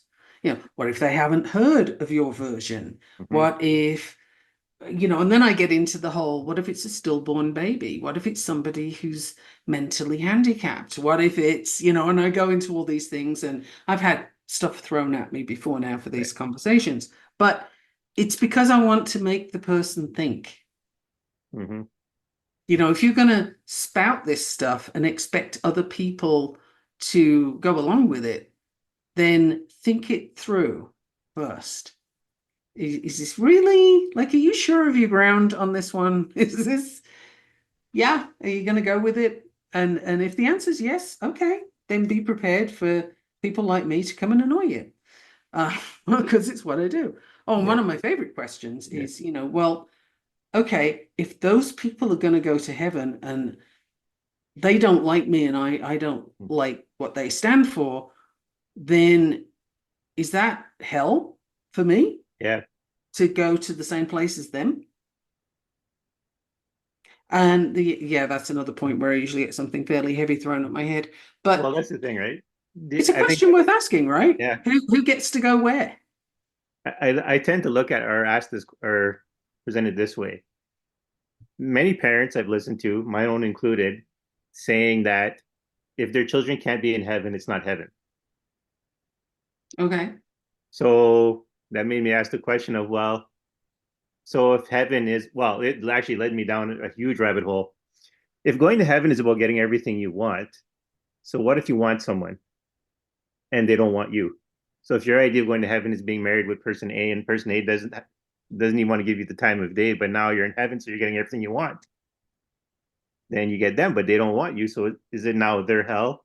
And therefore hell and heaven don't become a separate place. And you start getting to all these dichotomies, right? Right. And I'm going to say in that version where people get what they want when they go to the place, it is both. It has to be. Yeah. Because certainly what I've had described to me as, this is our religion's version of heaven. It's like, man, I do not want to go there. That is not my place. It's not In mine. which case, Yeah. in which case, I'll probably see them there because I keep getting told I'm going to hell. Yeah. So, I'll see them there, and then that really freaks them out. But it's like, this is the absurdity that you can get when you go into religion. That's my experience and what I've done with studying the comparative religions. So again, if a person wants to be in a religion, that's cool. Go for it. Ideally, don't stuff it down anybody else's throat because that's unnecessary. And here's the thing with that, right? When you proselytize, when you take that religion and you try and make other people believe the same way you do, or at least say that they believe the same way you do. This is, if you look at Adlerian psychology, which is something I rather appreciate, Right. one of the things there is this means that you are trying to subjugate the other person. You're trying to tell them they're wrong, you're right, therefore you're superior, and so they need to agree with you, right? So what you've done to that person, if they do agree with you, if they do go with that, now they're less than you because they were wrong, okay? Right. And now they have to follow what you're saying. But here's the other piece to that is you clearly weren't sufficiently convinced that you were correct in the first place. Otherwise, you wouldn't need the other person to agree with you. Right. It doesn't matter. If you, quote unquote, know that you're right, do you care if anybody else agrees with you? No. Yeah. Makes no difference whatsoever. It does nothing to you. So when there's a religion that needs to pull other people in, you really got to ask, well, who's convincing whom? Where is the doubt here? Well, that's the thing. That's a good question, I think, to Yeah. keep in mind when anybody's trying to persuade you of their viewpoint. And come on, we haven't mentioned politics yet today, but No, let's go we with haven't. politics for a minute. But So if yeah, somebody's trying to absolutely. persuade you Hmm. that you're an idiot and you got to vote the way they want because they're right and you're wrong, okay, well, where are they coming from? Do they really mean that? Uh, Listen to the language they're using. Are they trying to convince you with logical argument and with facts, or are they just trying to browbeat you and tell you that you're an idiot, right? Which is what I hear most of the time when it comes to politics. Each side telling the other side that they're idiots. And it's a massive problem and a miscommunication, but also that tells me that neither side are especially convinced. And Yeah. that's concerning to me. Is if you don't know why you're going the direction you're going in and you can't tell that to me without yelling about the other person, then you don't know what you're talking about. It's like if you can't explain, if you're into science and you can't explain it to a 5-year-old, then you don't actually know your stuff. Right. Yeah. It's funny that you bring it up. I know lately people have been noticing about me. It's like you always get bitter when you talk about politics now. And I never used to, like, to me, I was fine. Talking politics was fine. I could do it all day long. But now they're like, why are you so disgruntled when you talk about politics? I'm like, it's because it's like this. There's no empathy. There's zero empathy. There's zero actual intellectual thought at play in any of this. Like, no one asks the question of why did a whole bunch of people who voted for Obama now vote for Trump? No one asks that question. Like, people do ask, like, there have been reports who ask that question, but most people just circumvent it and just say, oh, well, they're idiots. I'm like, but they also voted for Obama, which you think is brilliant. So Well, what's I happening just that want you're to not? know. Yeah. I mean, the questions that I keep asking, and I will keep asking of everybody, is what is good about your person? Yeah. Tell me why I want that. And I have to stop them 3 or 4 times when their response is going to be along the lines of, well, if you don't know, then obviously, I can't tell you, which is like a kindergarten level. Yes. I don't have an answer for you. Yeah. Or there's a tirade about the other person. And it's like, no, that's not what I asked you. If I want that, I can tune into the news, which I can assure you I don't wish to do. But that's not interesting to me. Tell me your why. And if your why is all negative about the other person, then you got nothing. You got nothing for me at all. That's not compelling. It's not even built on sand. Like it's just Yeah. wow. There's nothing there. There's nothing of substance. And that when you got a whole nation, pick a nation, but when you've got a whole nation voting in that way, that Mhm. is hella scary Yeah. because they're not coming from any solid foundation other than, well, not the other guy. Yeah. And I'm using guy generically. It could be Yeah. male, could be female, but Yeah. not that one because, they're this Mhm. way and that way. And it's like, yeah, but but what's so good about your person? Yeah.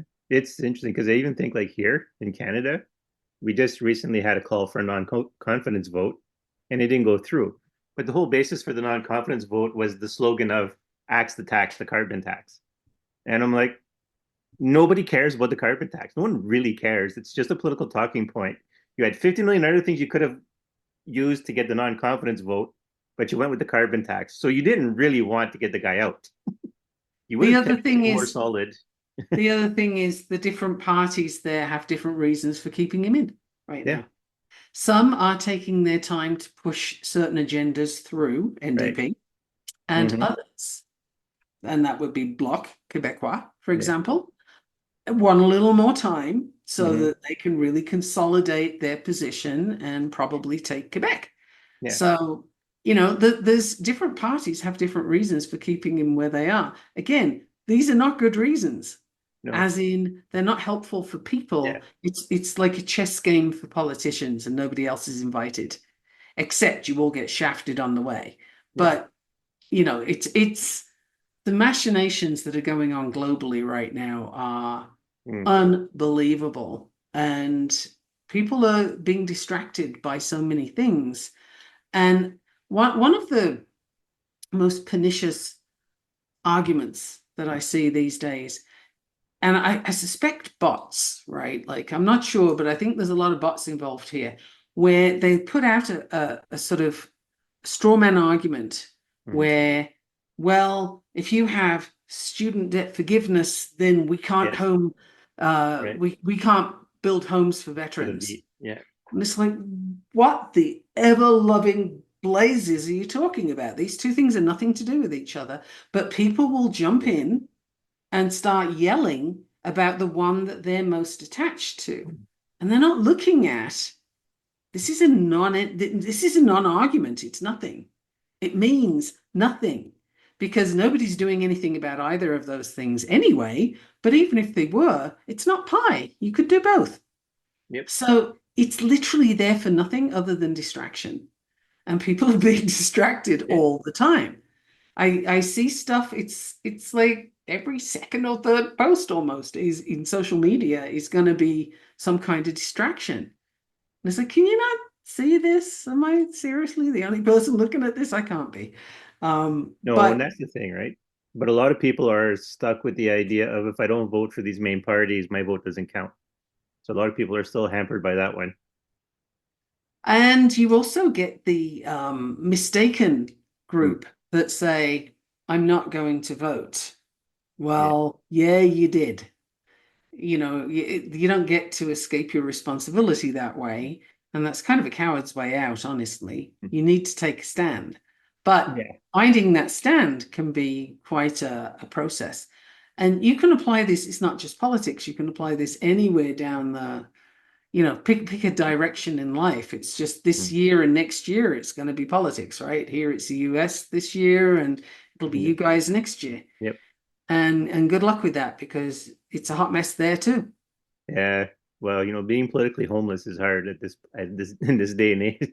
Yes, it is. And I hear about it all the time Yeah. because I would view myself as politically homeless right now.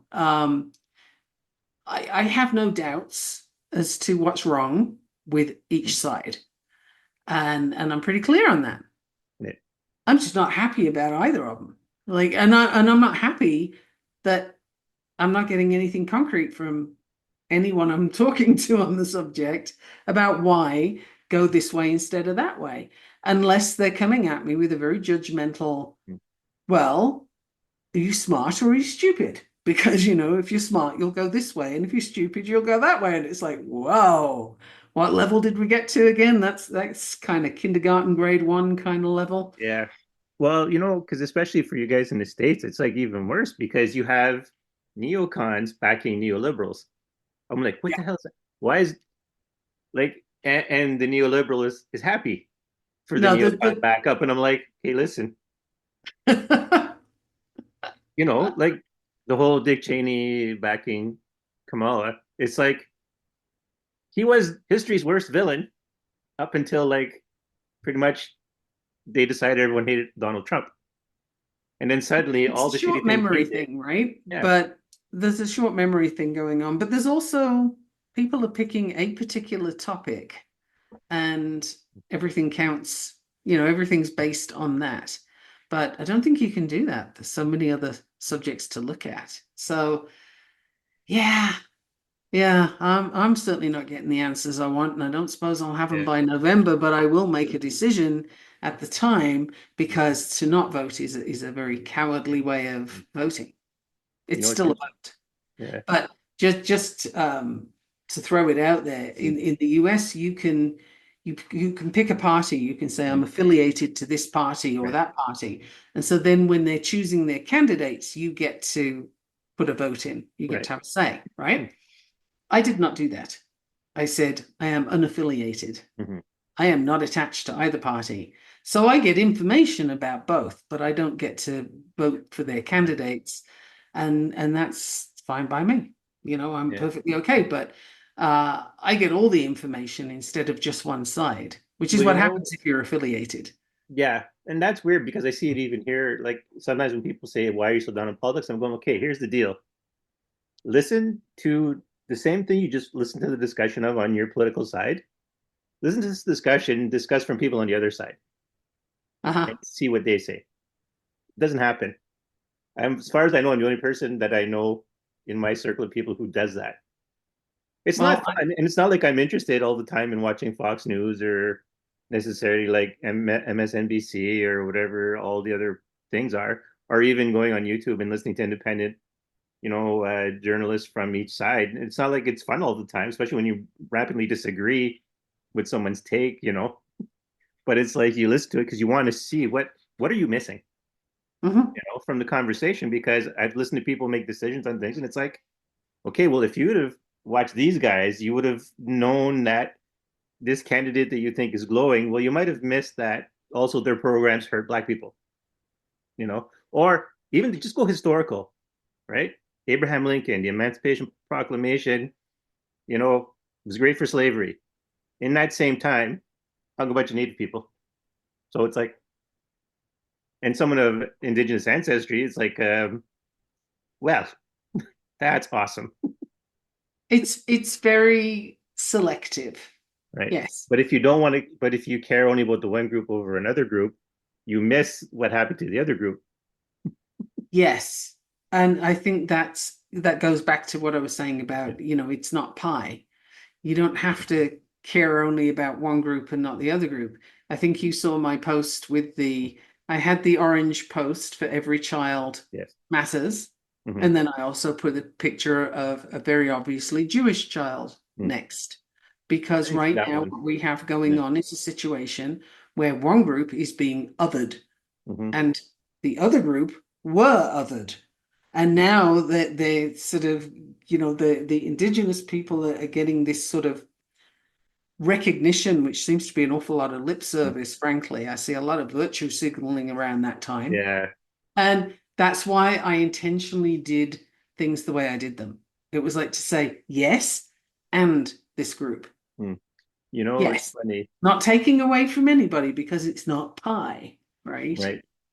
At some point we're going to do a very controversial episode, Really? and yeah, No, I couldn't possibly be controversial. yeah. Well, I've come to learn something over the years in history, paying attention to history, is that people's allyship is sometimes not what it seems. And, Okay. I'll throw this one out with trans people just to give a taste of the controversy. my take on all these laws being pushed to transition children is in fact to get rid of gay people. Because most Ooh, people age out of their dysphoria or their sorry, the dysphoria, the confusion that comes with being young. They tend to age out, and a lot of people who would nowadays become trans just end up being gay. interesting. And so, if you don't like gay people and you want to get rid of them, what do? You get rid of their fertility, and you make it their decision. That is a perspective I have not heard before, and a very interesting one. And I have to say, And on the subject of doing anything that's hmm, either irreversible or damn close to it to a child, yeah, I am not in favor of. I have friends who are trans. I got no issue with how people decide to be. I have an issue with making something irreversible when a person is a child. Because as I said just a short while ago, what you want when you're 20, you don't yes, want when you're 25, etc., etc. So what you want when you're 10 might not be what you want when you're 20. all And right, this is a time of maturing and growing and all kinds of things. It is not the time to throw a whole change of body at hmm, a person when they've got all this other stuff going on. right, And practically speaking, when you start giving a whole bunch of hormones to a child to make them other than they appear to be, then you are affecting their physical development, yes, and the chances of them having chronic disease and all kinds of issues ranging from osteoporosis to different development that's, cancers and what have you, those risks shoot up. And the medical profession have no freaking idea because they haven't been doing it long enough. well, So that's the thing. if you want to do this for adults, cool. Absolutely, that's an adult decision. Okay, I have no problem. But for kids, no. Kids are under enough siege as it is in this planet without throwing all that nonsense at them. So, just help them navigate the Yeah, world in the body they're in with the experiences they're having until they reach an age of maturity where their body is hopefully not still developing, and then they can figure out what they're going to do. That's coming from a medical standpoint. It's coming from developmental, a whole load of things. But if you screw one person up by doing that to them, then I think that cost is too high. so that's the thing, right? Like, so the reason I say it like that is because there's a lot of people who, under the guise of meaning well, know what they're doing, and they know that they're taking the responsibility off of themselves, and they're presenting like they're giving a choice Right. instead of, instead of doing the hard thing and saying, no, this isn't the right thing to do, or right now it's not the right thing to do, maybe later it will be. Because, like I said, me too. Like, if you're trans, you're trans. But the way that community is being treated, I don't even really like saying community because I believe everyone's an individual. But some people are being drawn in who don't need to be drawn in, It and it makes smacks of experimentation, doesn't yes, it? yes, and for like, and this isn't new, right? Like, nothing I'm going to say next is new. Eugenics has been a thing going on for a long time. Figuring out the size of the population is not something new. Deciding to cull a population is not new. This has been going on. To my understanding, the Hundred Years' War between France and Great Britain was that the culling of the herd. It wasn't because there was really a beef between the two countries. They're the two kingdoms or whatever it was at the time. It was literally to get rid of people. And or like the witch hunts, right? It's to get rid of some people. And even if you don't fit the description, you still get grandfathered in or you get brought in because you're aiding and abetting. And so now we can get rid of you too. Hmm. So it's kind of although mind you, the witch hunt, well, no, actually the witch hunts were used as saying they were a good thing, but you know what I mean? Sometimes saying you're doing something altruistic to disguise your actions Oh, people do that all Yeah. the time, all the time. I mean, okay, we can go a little bit longer, right? Um, Yeah. when I was We're an hour and living a half in in, so we're good. okay, when I lived in Bangladesh, I got to see a lot of charities at Mm, work in Bangladesh, and that had a lifelong impact on me, I've got to say. And I will not give to a charity. I will not. I will give to somebody local. I will give to something that is um, accessible, that I understand what they're doing. But those bigger charities, I have seen them in action and they talk a good line, they put mm, on a good show, and it's totally not what they're doing. It's they are there for some self-aggrandizement, some ego stroking. They are ticking boxes. They are making money. They're doing all kinds of things that, frankly, are quite reprehensible. But they do it in the name of charity. And if you right. dig into any one of them, pick one and dig into it and see what their hierarchy get paid. For example, are you telling me that that's really necessary? And here's the thing, I'm going to really throw this one out there now. Okay. I worked at an orphanage for a while Hmm. when I was in Bangladesh. Right. And you know, when you sponsor a child, I don't know if you've done that, but if you I have do, it. okay, well, if you do, you get a letter every month from the child Mhm. and a little photograph or maybe a drawing or something, and it says, "Hi, my name is XYZ, and I love to draw butterflies, and I really enjoy school, and I'm learning Mm, to speak English," and da da da da da, right? right. And that's your sponsorship letter.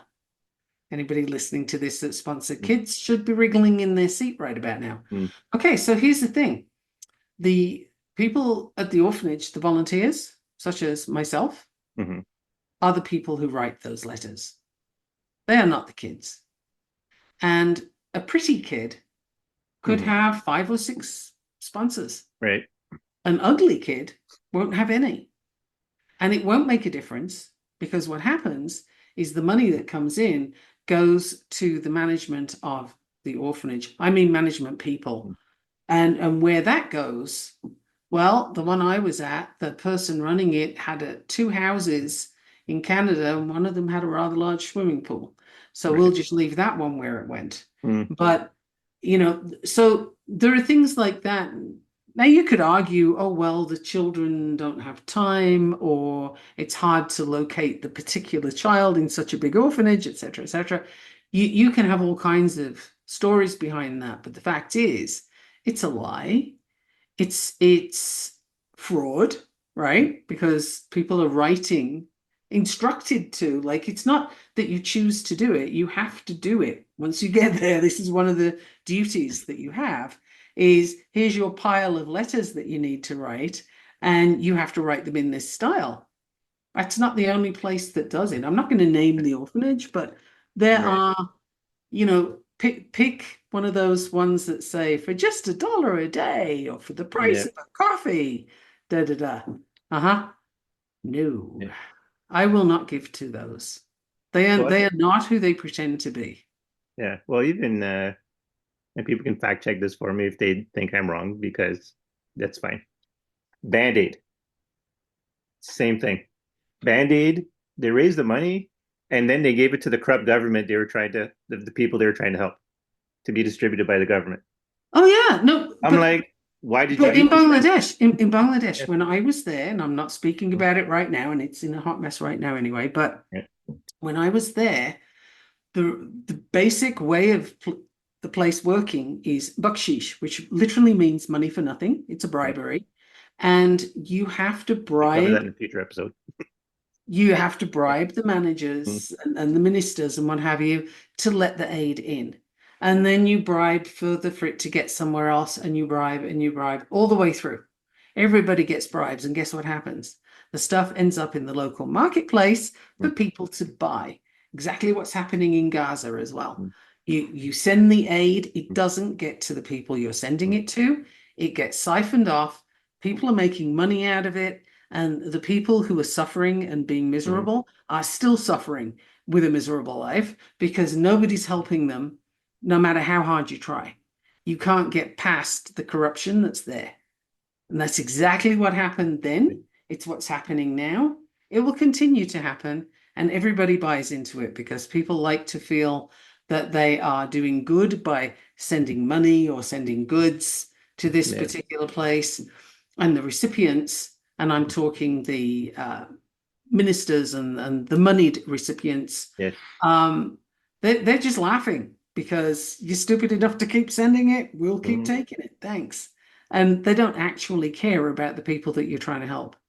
So that was a whole lot of expose that, Yeah. I've lived it. I've seen it. I've lived it. Yes. It's not, I'm not saying something that's not factual.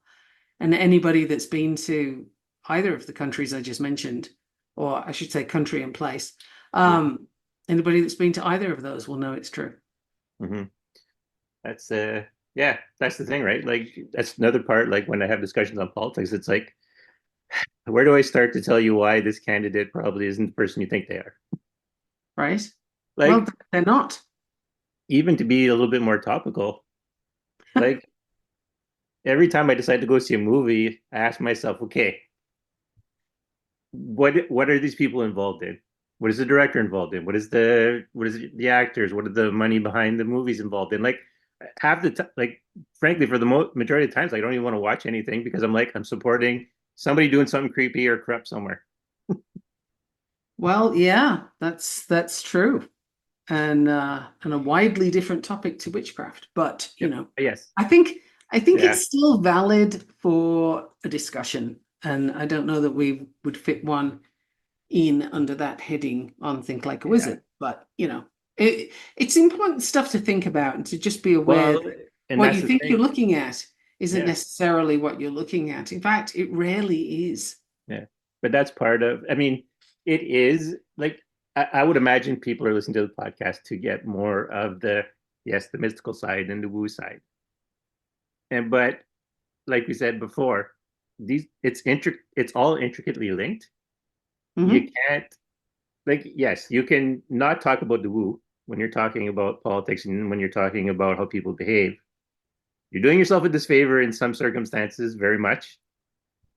But when you talk about this topic, you're talking about humanity. So these topics naturally creep in.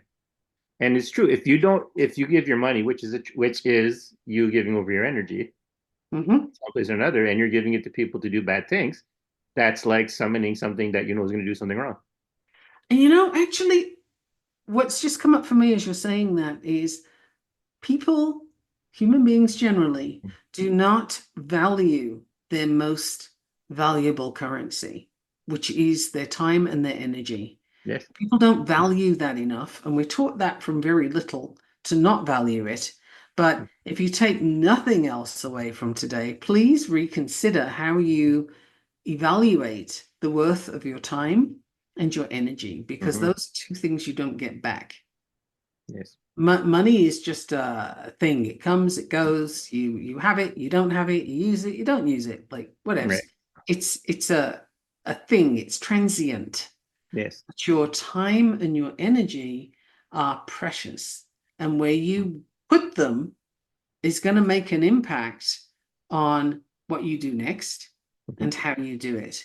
So this is going all the way back to the topic of witchcraft. Well. This is where I would say clarity Mm-hmm. is one of the main things you want to work on, is being clear about what you want, Mm-hmm. why you want it, where you're going to spend your energy, where you're going to spend your time, and be discerning with that decision. Don't just throw it away, Yes. And because yeah. we so often do. Yeah. It's I was going to say on the topic of money, it's not that you're giving the money, it's that you're giving what that money represents. And that's where the power of the transaction is. That's Right. money. That's something you can do, be putting somewhere else to do something else. So part of your energy goes with it. Like we had discussed before, right? I was in a race and people were sending their energy for one person to win. So they wanted to give them all their energy. And I was like, huh, I can take this because no one knows Right. how to do this. And I did. Right. And then I won the race. So it's the same thing, right? When you're giving to organizations, you have no idea who they are. When you're giving to people and you don't really know them, you're giving all this energy to people And like I had said before, I imagine like there's a ministry or a second or a department of something or other where they're collecting all this extra energy to be used. Right. Yeah, and the thing is, just because here's another thing where people make mistakes, I would say, typically, and that is because you intend well, and intention is important, yes, but it's important for what you're doing, Right. actually doing. But when you're giving, such as giving to a charity, so you think, okay, I've done my job, I've done my thing, I've given to this charity, and they'll do something good with it. You are giving away indiscriminately Yes. something that could be better used because those charities are, by and large, not doing what you think they're doing. And I was looking through, I keep my emails forever, like I don't get rid of stuff when it comes to internet for whatever reason. Mhm. And I was looking through for a particular story that I'd written, and I got to a batch of old emails. It was like Mhm. 2011, I think these emails were Oh from. yeah. And I was like, okay, this is interesting. And I have a whole rant in one of these emails to somebody about what the UN are up to and what the UN are doing that is nothing short of despicable. Right. And they're doing it with people's money. And this was in 2011. My opinion has certainly not improved. It has gone very much downhill. And I think people need to look at large institutions such as that one, who are largely ungoverned. Who do you think's Yeah. policing the UN? Nobody. That's right. They're kind of doing it themselves. So yeah, put the wolf in charge of the hen house. That's a brilliant idea. But not just them, but they're an example of where we just give our trust, we give our money, we give our expectations, and then, don't check to see, am I actually contributing to a problem or a solution here? What am I doing? Yeah. Get some clarity spells going Hmm. because you need a little clarity on this. We live in a world that is not what it looks like. You'll hear people talk about it's holographic, it's all an illusion, Hmm. and that's inaccessible language. It doesn't really mean anything when you hear it until you realize that the face you're looking at isn't, I think, Wizard of Oz, right? The big wizard is actually the little old Yes. guy behind the curtains. Yeah. It's not what you think, but all your action is based on what you think is there. The whole story of Wizard of Oz, all the things that happened are based on the idea that this person, this being, has the ultimate power to do something, right? This one's going to get a heart, this one's going to get a brain, this one's going to go home, all this stuff. And this being is going to deliver all of that. Whereas actually none of that was true. That's a really good metaphor for what we're living in. The world that we're in is that Wizard of Oz. It's like it's the dude behind the curtains. This is not what you think it is. So clarity, question, don't assume. Just Right. because you think it's going a certain way doesn't mean it is. And the key to all of that, the importance of it is your actions are then based on what you believe. Your actions are based on what you think is Mhm. true. So the more clarity you can get on that, the better it is. I remember a friend of mine, she became a born again Christian after a very traumatic event in her life. And she ended up marrying this guy Right. from that sect, from that group. And they had like 5 kids in a very short space of time. And I knew her before all of that happened and a little bit for Hmm. afterwards. I just looked at her and said, man alive, if you wake up one day and say that I don't believe this anymore, you are so shafted because your entire life is built on this Yeah. one belief. Everything she's done from that date was built on this one belief. And like, I can't imagine how she would cope if that fell apart. Yeah. I was just trying to think. Yeah. Pretty sure you know someone like that, if I remember their story correctly. We know at least one person, I think. I'd have to check again to make sure, but I'm pretty sure they had shared on a call their history when they did, because you know how they each had a chance to do a mini workshop. Uh-huh. she did one in the beginning, or I think last year, and she shared her story. And that was part of her. She basically said, I have to let go of this whole life. I'm being ostracized at this point anyway, so I'll move on to something new. Okay. No, I wasn't there for that. But this That's right, is the you weren't. person That's right. But she was you do know my her though. the Yeah. one I'm talking about, she was Yeah. my former roommate. Like Mm. I literally really knew her well. Um, and but all these decisions are based on that one belief, right? That Mm. this is correct, therefore I'll do all these other things. And just imagine if somebody pulls back the curtain and the wizard isn't actually the wizard, but it's a little old guy with levers, Yeah. like what do you do then? So stopping to check Yeah. and consider, weigh your options. Good idea. Yeah. And that's why it's important to understand the flow. Because for us human beings, frankly, especially when we start to be able to open up the spiritual stuff, it's the flow is everything. Because it's what, even if you don't have all the details, you have an idea of where your energy is going, and you have an idea of what's getting in the way of your energy. To use the river metaphor, right? You know when there's a big rock underneath, you know when there's small rocks Mhm. on the side. Like you start to get a sense of, okay, I can't go there, or I shouldn't be giving there, or I should really be wary of that thing over there, or that's the best path to go on because that's going to get me where I want to go. Those currents will lead me better to where I'm going. You're describing human design, you know that, Yeah. don't you? Yes. That is that is how human design works. The information that you Mm. get is your way around the boulders, if you will. Um, yeah, and the thing is, once you know it, you can't not know it. Yeah. So, but the detail of how of something is one of those distractions. You don't actually need to know how.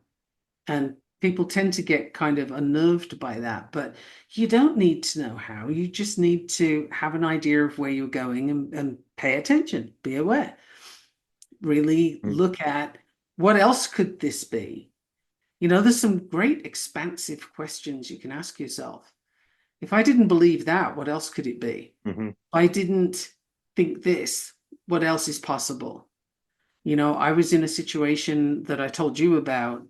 off the podcast, but where I have a decision to make between two directions to go in work-wise.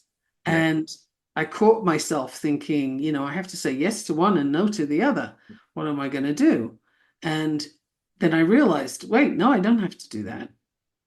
I can ask for more information. I can Yes. consider things. I can come from a different direction. What's possible if I don't say yes or no, but I ask a question? And all sorts of things have opened up since then. And it's like, okay. So that was going around that little boulder and not even bothering with the big one. Yeah. The big boulder was the yes or no, and I'm going to decide whether I climb over it or swim around it, but I'm still interacting with the big boulder. Whereas actually, I don't need to look at that sucker. I can go a different way altogether. And that's what I mean by paying attention and asking questions like, well, if it wasn't that, what else could it be? If it's not this, what's possible? Yeah. These are great questions.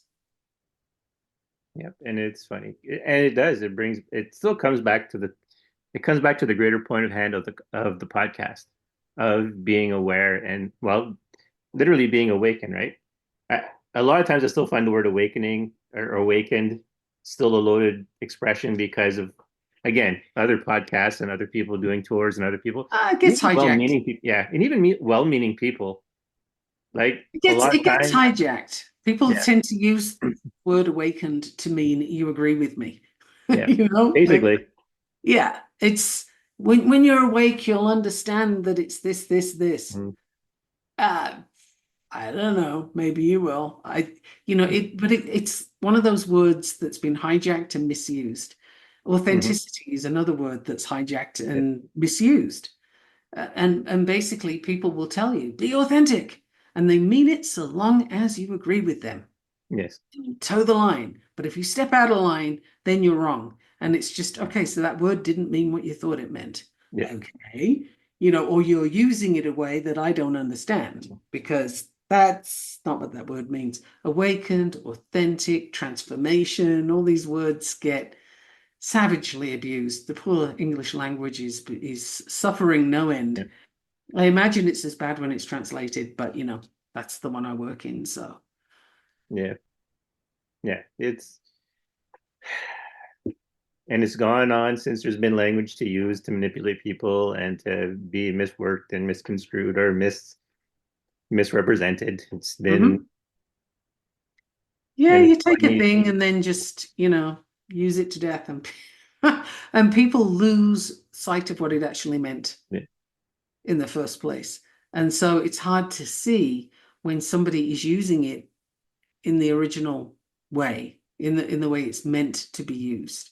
It can be very hard to find that person because they're stuck in a very large haystack with Yeah. a whole lot of other straws that just don't mean what they say. So Yeah. yeah.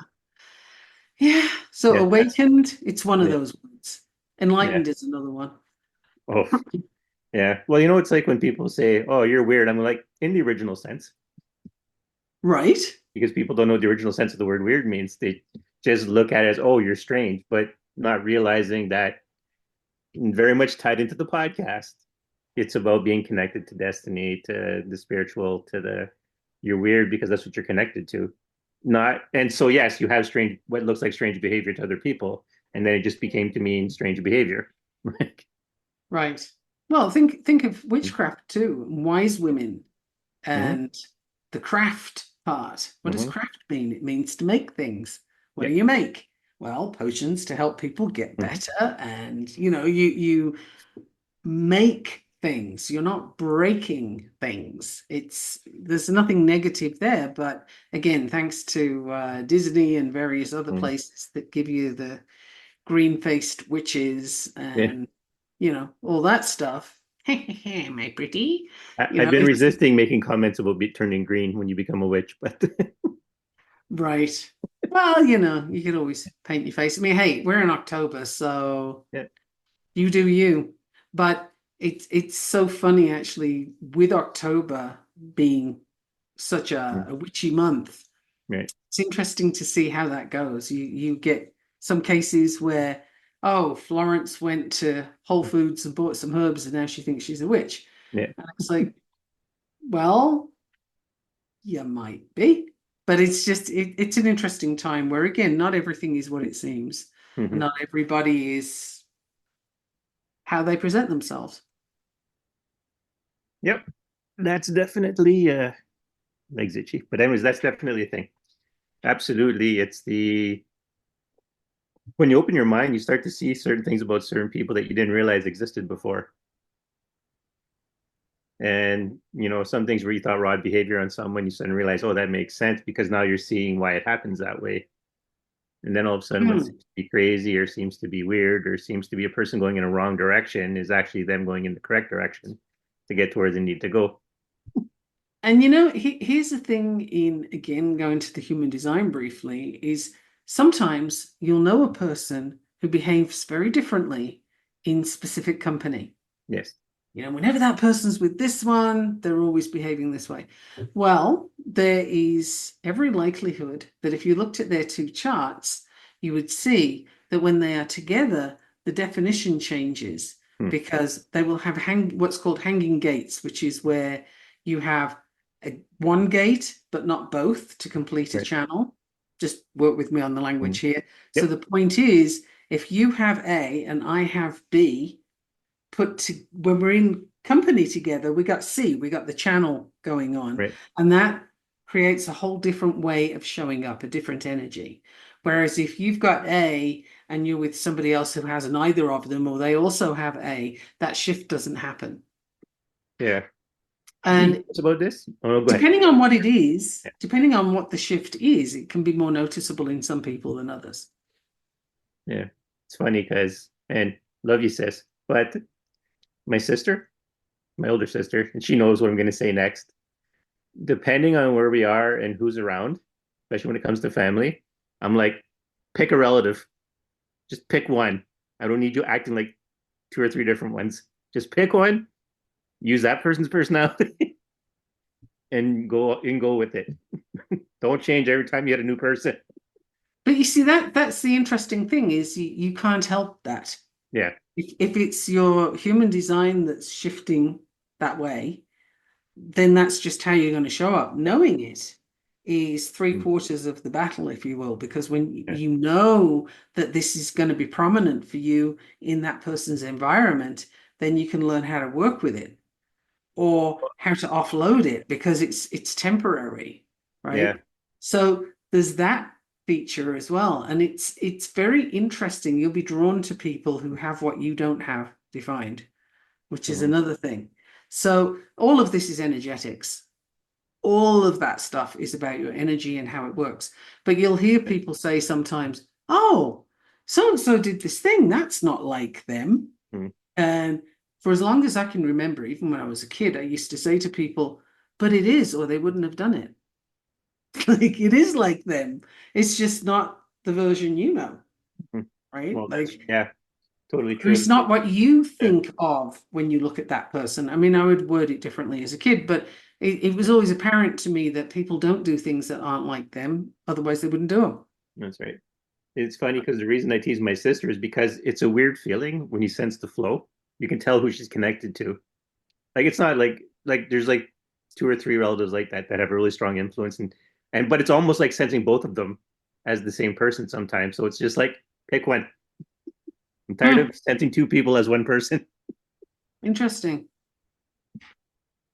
Yeah, so the design can make all the difference. And when you have a reflector, which is somebody, 1% of the world's population, they have no definition, which means that they change all the time. Every few days they're presenting differently. Yeah. And that can be amazing and utterly chaotic all at the same Right. time. So it brings massive gifts and challenges. And I've had the fortune to work with 5 reflectors so far. Some people who do human design never get to meet one. Um, but there's always a lot to work on because they have a lot to navigate. And can you imagine trying to navigate a ever-changing definition without knowing what it is? It's a lot to deal with. Right.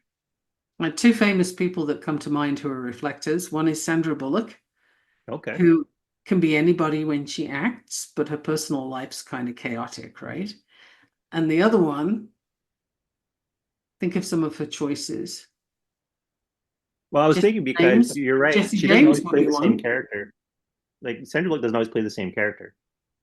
Was I was just thinking about. I'm trying to think like not that I watch a lot of Sandra Bullock movies, but when I see her, she's playing a different character. You know, like some actors have the same character every time they're in a movie. Hmm. She has a different character every time. Yeah. And one of the reasons she can do that, a big reason, is being a reflector. Mm. Another person who's very, very different, but also a reflector, is Teal Swan. Oh, Uh, okay. yeah, now she's really controversial, and I like her. I didn't say there was anything wrong with Yeah. being controversial. I just said she Mm. is Yeah. controversial. Some people say she's Mm. leads a cult. Other Mm. people say no, she's really tapped into something here. And maybe both are true. Whatever. Point is, she's a reflector and she's got a lot going on. So that was the key to me bringing her up. Mm. And those are 2 very different people. But what a reflector does is they tell you the environment, how the environment is that you're living in. What's the Right. health of the environment? So if you've got a reflector that's having a very hard time and things aren't going Mm. well, you can be very sure that your environment's not doing well either. Anyway, that Yeah. was a little sidetrack into Yeah. some stuff about human design because it's all energy. Yeah. Is it witchcraft? No. I would say not. Yeah. Is it I checked. divination? My sister's a manifesting generator. So, Fun. but she That's doesn't have a defined identity center. okay. And it's funny because she's surrounded by people who have defined identity centers. It's just her and my nephew who don't, her son. Well, I don't either. You don't? No. Interesting. And it was such a great thing for me to discover that because I had a lot of stories about some things. how I've changed so much over the years in different countries. I do different things. Right. And, I always thought there was a problem with that until I discovered all the things about the undefined identity center. And then it's like, oh, that makes perfect sense. There's nothing wrong with this. This is fine. So it's kind of fun having that center undefined. It's even more fun if you know about it, though. Yes, I think so because I used to always tease my sister because it was like the rest of us are very secure in who we are. We know who we are and what we want to do. And my sister is like, I don't know the best way to word it, but always needs reassurance, always needs to hear someone else's opinion. And I'm like, Oh, no, that's to do with the spleen. That's the splenic center. That's not the, that's yeah, defined with her is from just from that's experience. okay. That's Yeah, okay. I The think. the question is what But gates what it. I like, But so I'm like, where the rest of us function independently, she seems to need other people for certain uh-huh. things. And so the rest of us are always like, That's not the G center. no, Nope. Nope, nope, nope. That's a whole different but thing. hers is undefined according to the chart, anyways. But Oh, it like could I be, said, I but just did it's an app, not. so But that doesn't give that behavior. hmm, interesting, Hmm. interesting. See, there's a whole world of Yeah, interesting stuff out there. well, that's the thing. That's why I said like I've been starting on my own just to like listen to a bunch of descriptions of different, of different elements, and then I started to see where certain things make sense, right? So to be a generator, you have to have your sacral center defined, Hmm. which at first I didn't understand. And I didn't understand how the gate connections define things in your behavior. And then because I've got the one, what is it, the 24, whatever, the one that goes from your voice to your sacral center there, your throat chakra to your those two Well, there's gates. more Yeah, than there's one more than one. Yeah, yeah, I know. location, The minute I said it, I knew I didn't word it right. but When you connect those two, you're very good at speaking and you're very charismatic. And I think it comes with manifesting generators sometimes. Or I don't know. Anyways, like I wait, said, I'm it's a whole completely topic. amateur in Like this. when I do human design for somebody, it's typically 3 hours Yeah. after I've done all the work. Like just Right. talking about it is three Mhm. hours. So that would be a whole other event. But there's so much in there, and it is fun when you discover it. But what is it? It's how your energy flows. Yeah. And there's different ways to tap into how your energy flows. I really like human design for that because I can work with it. It works for me. And it works for me to tell it to people. So that's a path for me. Somebody else might say, no, I'm really good with tarot. Like, give me, let's play with tarot for a while and I'll give you all kinds of information. I know theta healers. I've done theta healing. Mhm. And I wouldn't consider myself a theta healer, although I have done it. It's not something that calls to me to do overly much. Right. Um, but I know people who use it. So what's that? It's connection. It's a spiritual connection. It's another path. So many things out there. Oh my gosh. You Yeah. gotta the person listening just needs to have like a whole day where you just sort of, I don't know, sit and stare at the wall or something. But just think about, what do I like? What lights me up? When am I happy? What do I gravitate towards? Is there a particular color? Is there a texture? Is there a thing like a rock or a candle or Right. a herb? And just, what lights you up? Go for that thing. Yeah.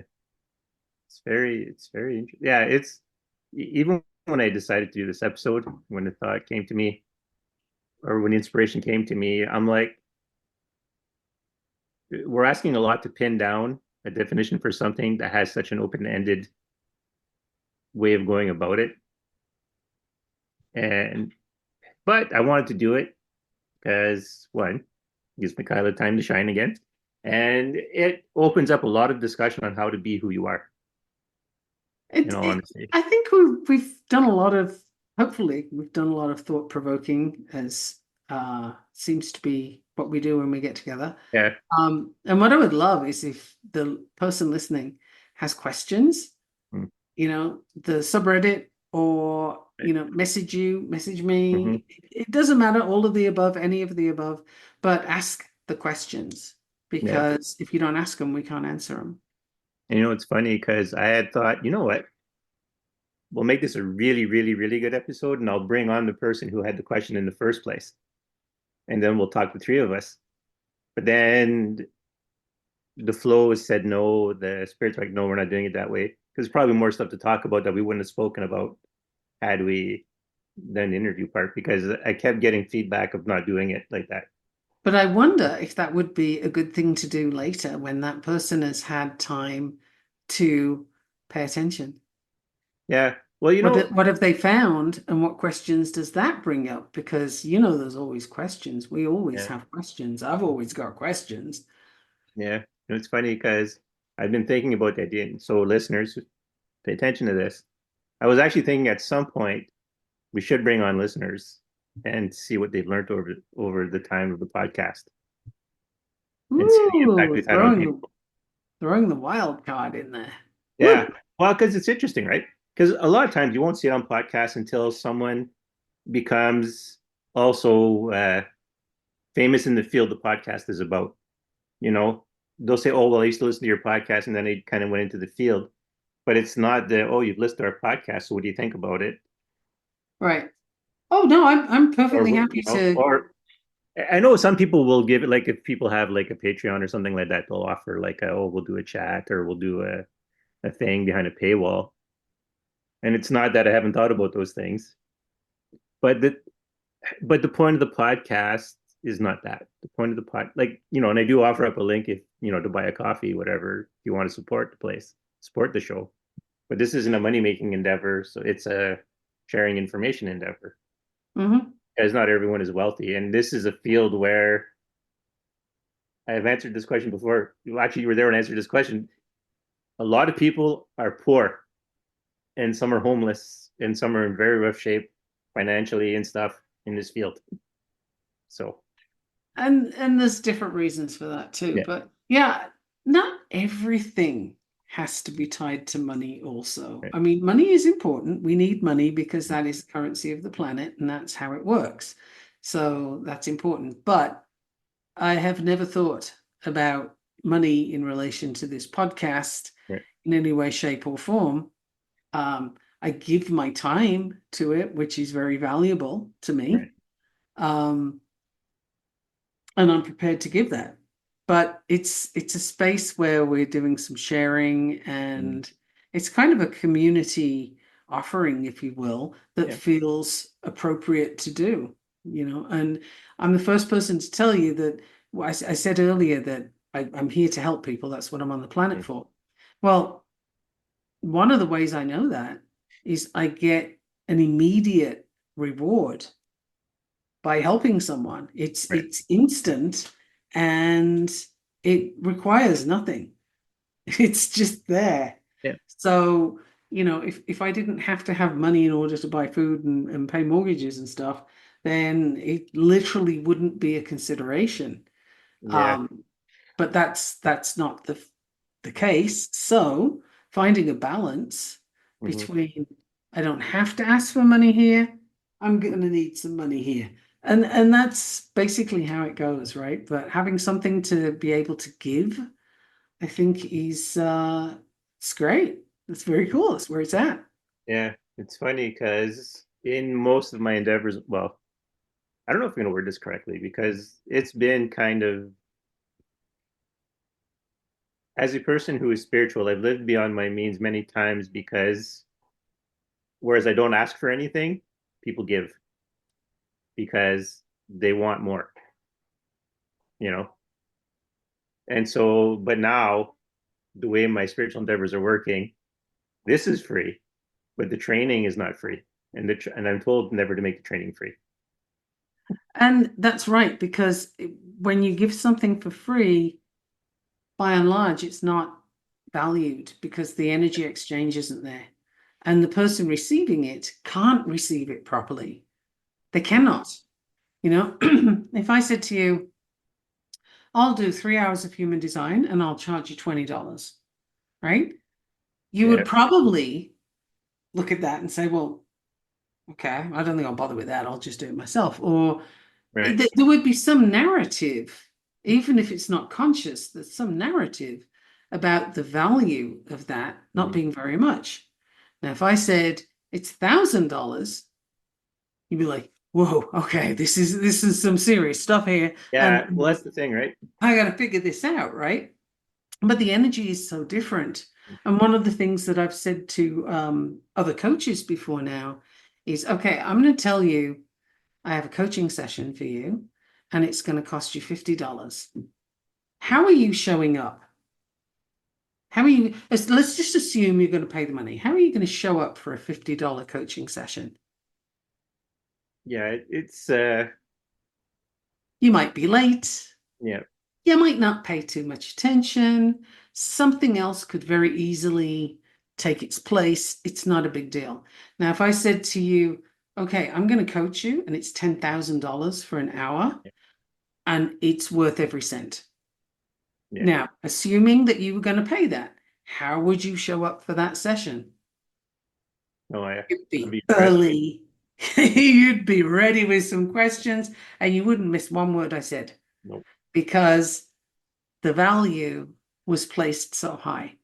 So when the podcast, I think, is a different thing. Podcasts are still they can be not monetized, and that's fine. Yeah, But when it comes to coaching or training or that kind of thing, I genuinely believe it cannot be received if it's not adequately charged for.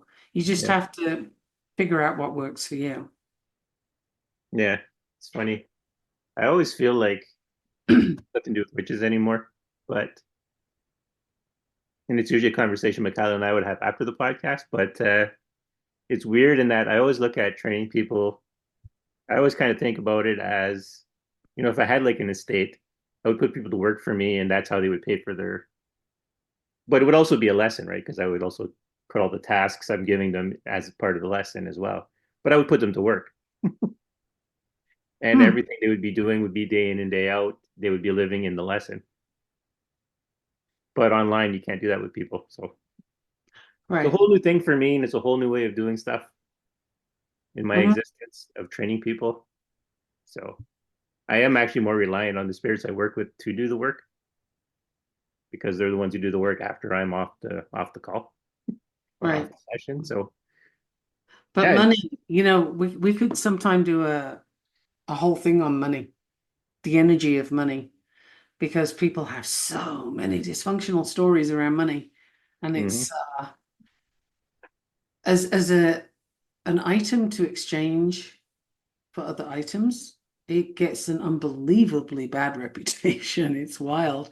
But also people stop themselves from having it any because of its reputation. yeah, It's a whole fascinating subject. So we could maybe do some wizarding money or something. I don't know. Some way to figure that out because the energy of money is important. It's the currency of the planet. yeah. Well, I'm on a kick already with all kinds of different magics to do. Ooh, money magic. Well, there is money magic. That exists. That is a thing. Well, that's the thing, right? As the expression goes, there's nothing new under the sun. Well, yeah, I mean, Just if the it's reimagining of whatever's there. yeah, there is nothing new under the sun. That's true enough. We've been on this planet for a very long time now, and there's only so much. It just comes up in different ways. But no, there certainly is money magic. Absolutely. So it's funny, yeah. Which is why in the end, it's just of I all the started things I with see some. branching. What's I that? started today with some. I mentioned the cinnamon. Oh yeah, yeah, Yeah, that's to bring prosperity, abundance, money, all the things. yeah. It's funny because of as I started to get on, I started to get some momentum, and I was like, okay, I can see we can go this way, we can go that way, we can go that way, and all seeing all the different possibilities. Like I had mentioned, doing magic with food, although that comes later on after this episode will be aired. One of the things it reinforced the idea of I'm training people in the basics, and then they can go out and do all those branching off things. Oh, there's so many things that are possible. So many things. Just ask yourself, what is possible? Yeah, If I do this differently, what's possible? If it I was my don't, big lesson that we'll talk about, and because this episode's going to come out before those episodes that we spoke about this in. It's funny though, but yeah, there's so many possibilities. And having done a talk about energy and how it affects things and how it affects living beings and how it affects food has led me on a path of all the possibilities of how to use energy. And Mm, the end is just like, okay, that reinforces the fundamentals and then putting bugs in people's ears. right. I mean, literally, it can be different for each person that listens. Yeah. That's kind of the point of being an individual, really. Yes. And we all have our own stuff that we've come to work on. So, yeah. All right. And I think that's our cue. So I hope people learn from this. We've mentioned things that are actually important to think about, even though they weren't necessarily magical in nature, but they were spiritual in nature because it's all part of how you go about in the world. It's all about how you connect to the world. That's part of it. That's a component of spirituality. It's not just the connection to spiritual forces, it's also seeing the patterns of the world and how those things work together. Well, it is all connected. Yeah, exactly. Mhm. That's why, I almost felt bad today. I was like, we're going to focus in. It's going to be a bonus episode. We're going to focus in on witchcraft. And then it just felt so limited. And it felt so wrong not to branch out and do other things. And you know, I wouldn't be able to do that anyway. That's right. And we did it and it felt good. That's what's important. I do talks this way as well. If I stand up in front of people and do a talk, I do it the same way, where I start here and I go wherever it's going to go, and then when I finished, it stops. Yeah. And then I listen to it later to find out what I just said. Yeah. I don't listen to myself. I still haven't Oh, gone and listened to the talk I gave on right. food. I still haven't brought myself to, and I think it can't be as bad as I thought it was, but people are saying nice Nice. things, but hey, that's how it goes and that's how the flow is. And so we're going to stop here. So once again, I'm Daniel Dubois. And I'm Michaela Gaffinstone. Until next time. Until next time.